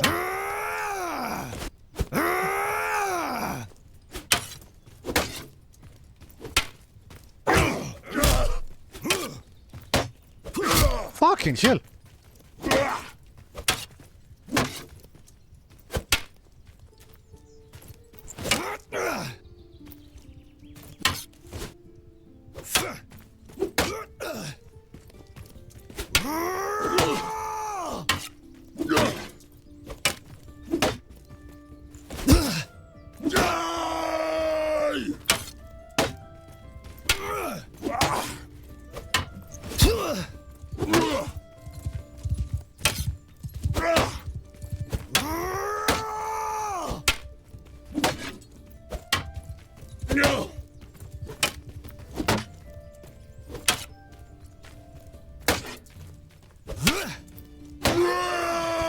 God damn this fucking guy, bro.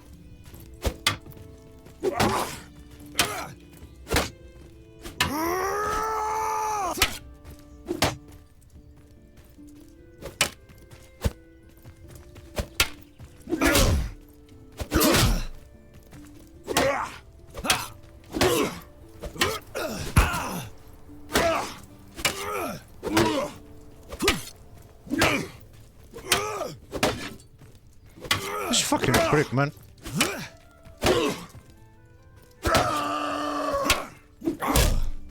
For glory! For glory! No.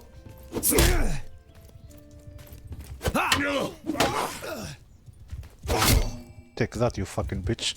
You like it? You like it? Okay, let's do some more. Okay. Let's get it. Come on, boy.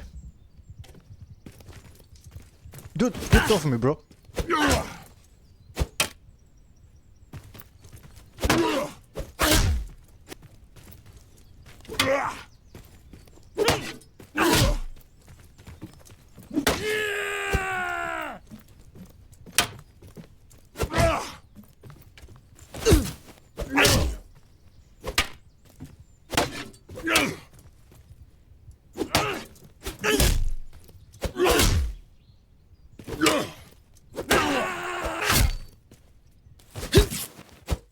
Sit down, boy. Come on. Come on, you bitch. This is the tough one.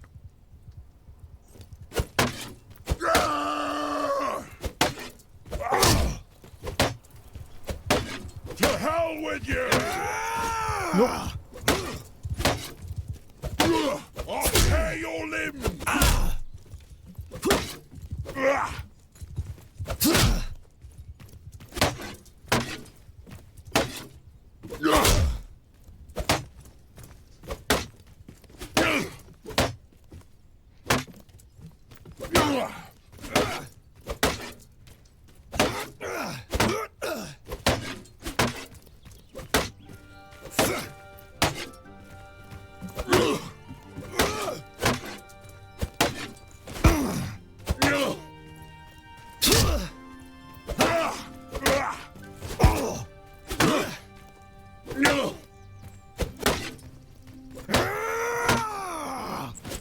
No!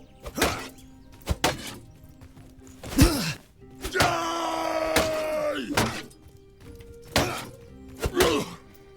You coward!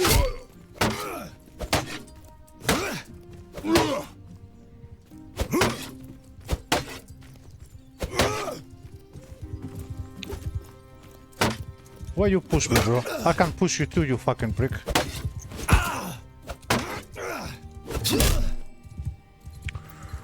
Okay, let's go do some range training, I suppose. Where do I have to go?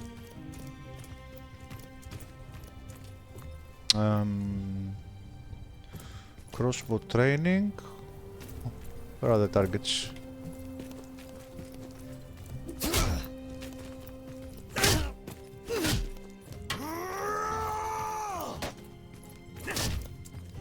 Horses.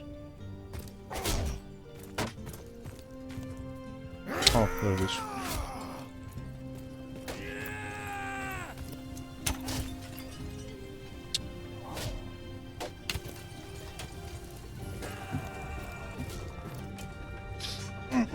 Hit all of the targets.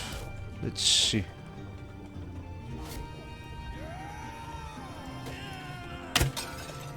Huh? Why can't I cancel the...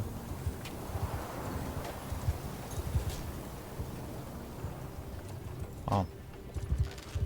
I have to press right click, okay, and let go of left click.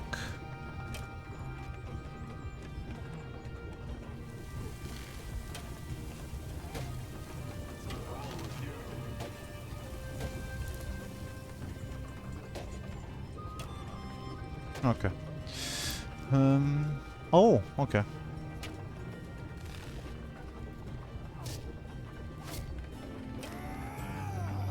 The longer I press it... Oh.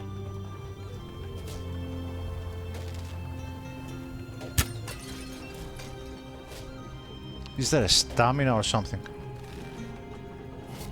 If I keep it pressed, the left click, it goes all over the place.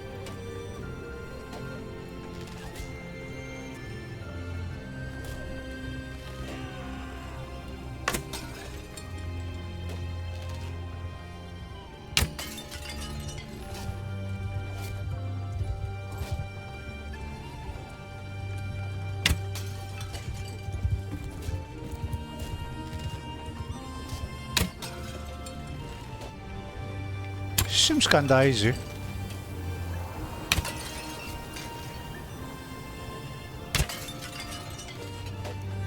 Maybe... Wait a minute. Maybe I have there is an option that does auto correction or something when in third person or something like that. Where is that? Report. Where is it? Auto save interval. Where is it, man? Lock target. There was an option, I'm pretty sure. Stop game. Slow down while giving orders. Where is it, man?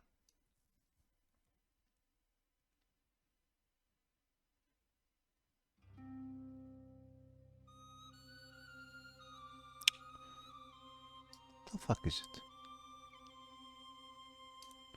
Zoom sensitivity. Ah, there it is. Enable vertical aim correction. Maybe because this thing shoots like a gun. I don't feel any verticality like that. You have to aim it. It shoots like a gun. I mean, let's try it out.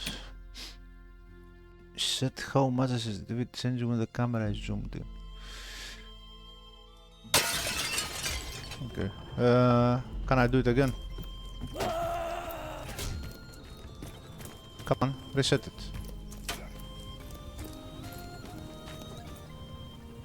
Let's try it now.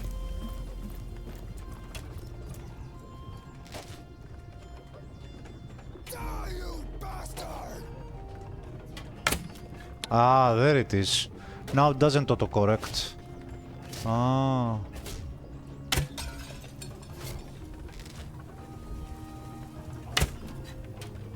What?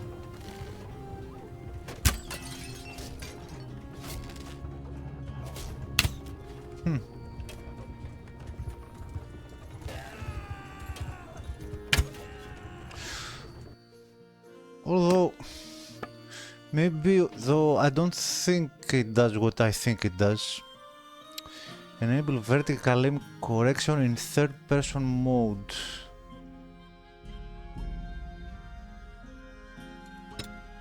Let's see when we are in ranged.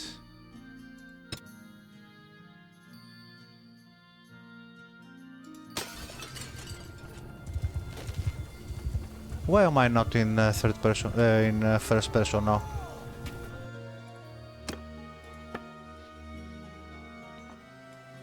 Don't think these controls do what I think they do. I think they do different stuff.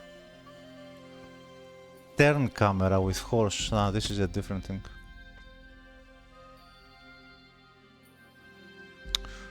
Was it in melee? Where was it? I don't remember.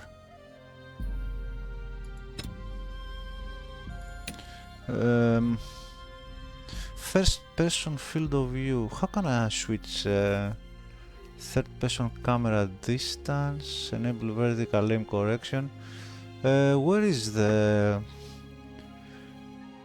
camera toggle?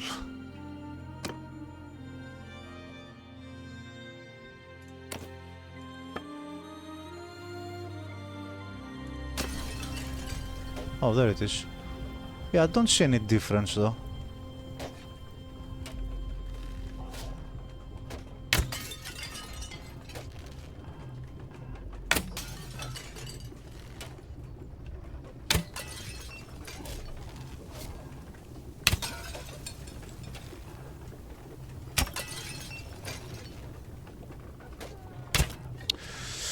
I'm gonna lie, I like the first person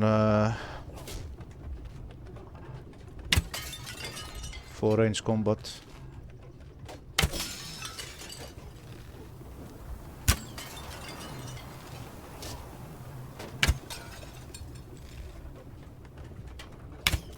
How did I miss this?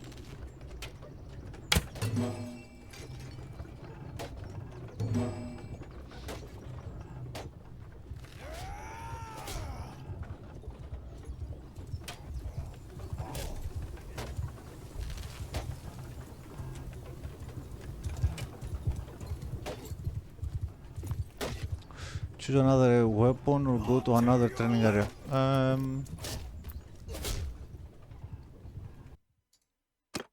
Okay. So let's keep this on, I guess. enable vertical aim correction for third person. And let's take crossbow. Is it the same?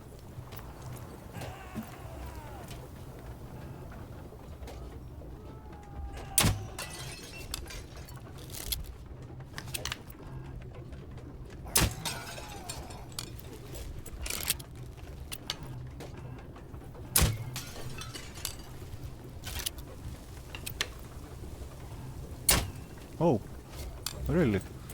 I have to aim it like a gun, completely. In the center of the target.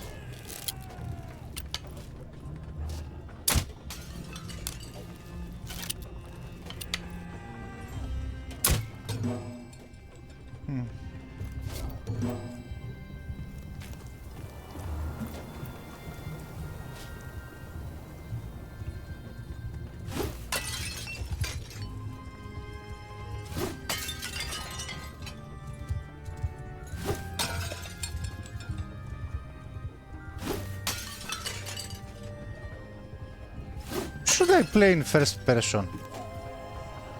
I kinda like the first person view. Ah, here we have to kinda aim, huh? What?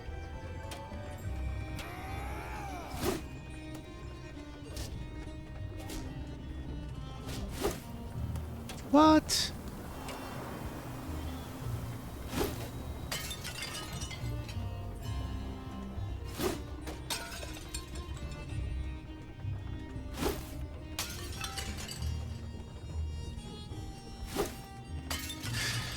And this, if I press it, does it... yeah, it begins to... Okay, I see. Almost.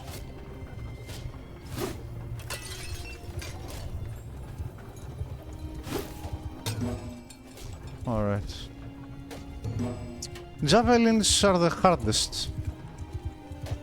I think bow is the easiest.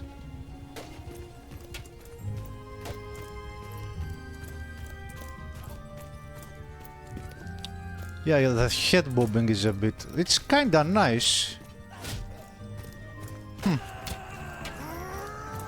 Of course, the situational awareness is a lot better when you are in third person, that's for sure. But first person, it's a bit more immersive. How should I put it? I don't know. Mounted training. No, that will be hard.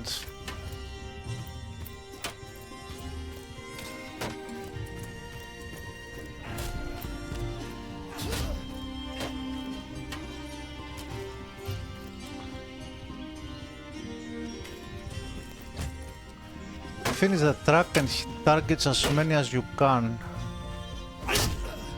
Where is the horse?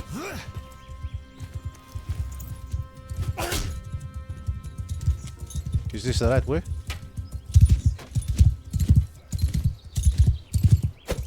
No. No! No, go back. We'll do it again.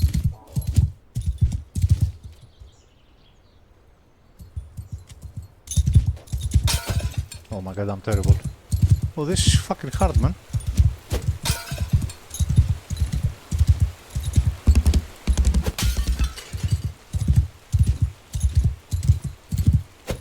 No!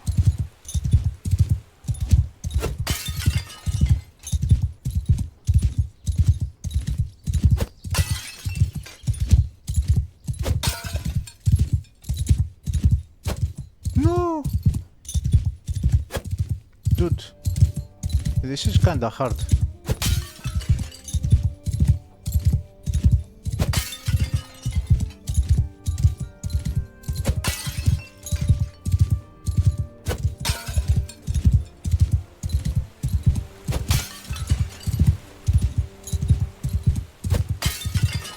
I think I missed one. Shit, two.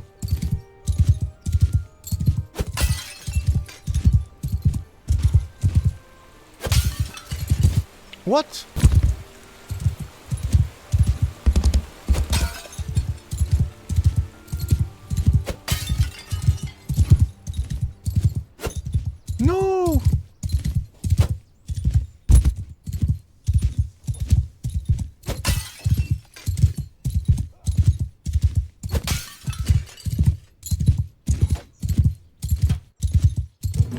Okay, I missed two,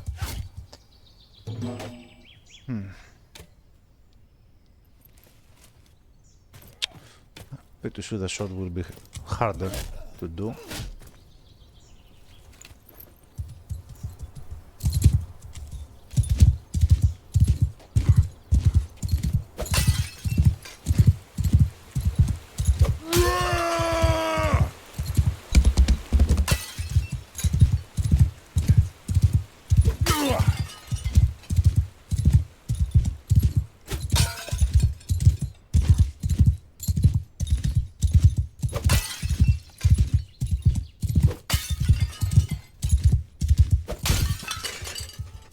But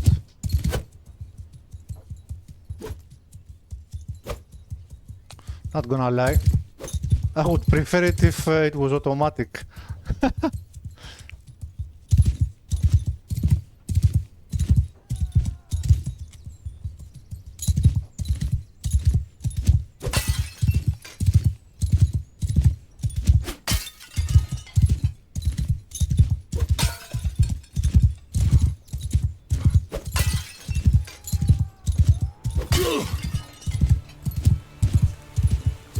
No!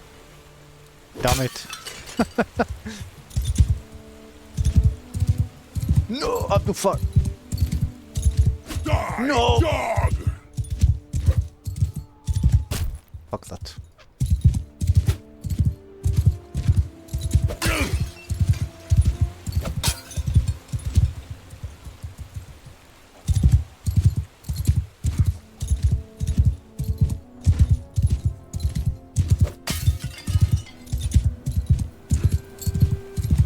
No!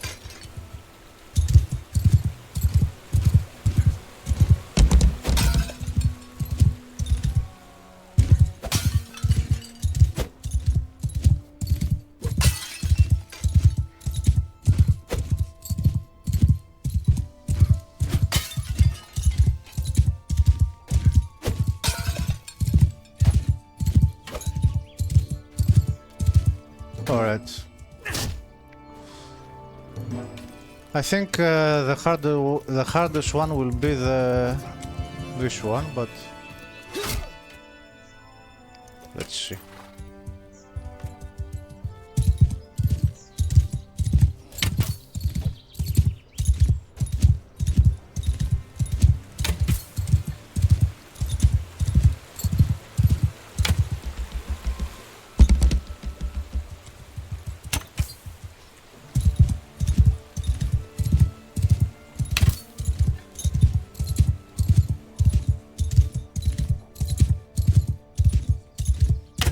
No!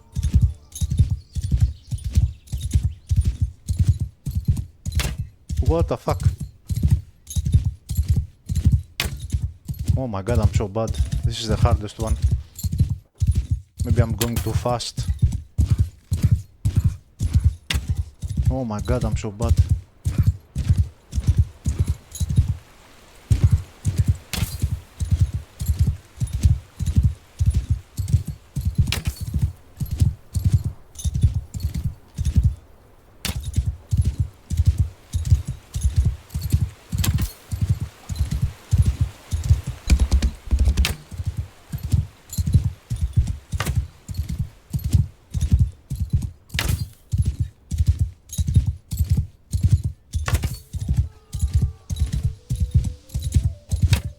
What?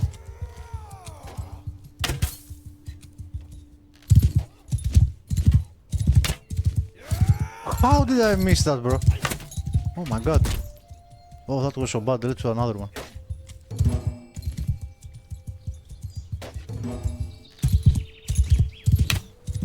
What?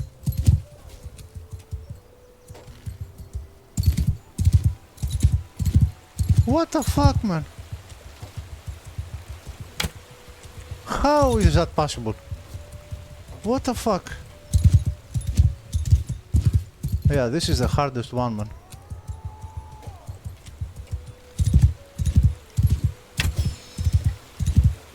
Maybe I have already done this. Yeah, I think I have already done this. Let's go back and reset it.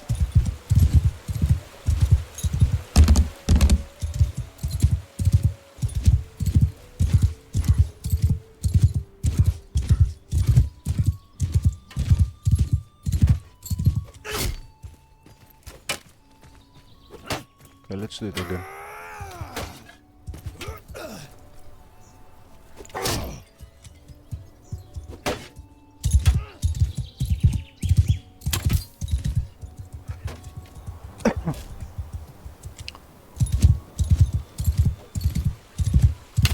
What?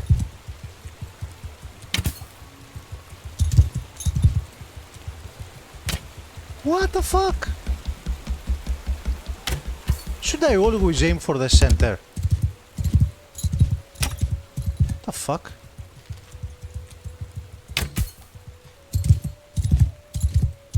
Or maybe the faster I move, the harder it gets, huh? What? How did that go so far? So far up?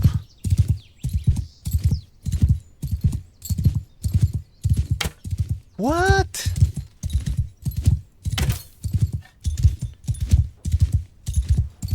Yeah, I'm definitely not gonna be an archer in this game, I can feel it.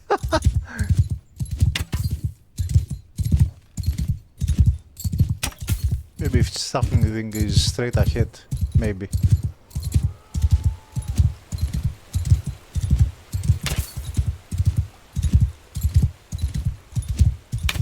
What the fuck, how did I miss that? Unbelievable.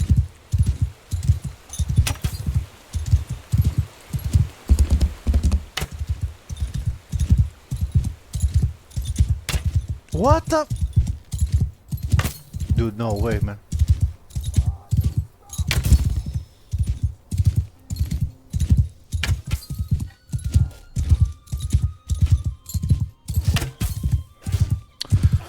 Yeah, it's pretty hard for me. We're done, huh? Alright. Alright. I guess this is the tutorial. Let's leave. Oh. There you go. Okay. Alright. So we are out of the training camp, I guess. Alright, we'll leave it at that and we'll continue next time, guys. Thanks for watching. Bye bye. Take care.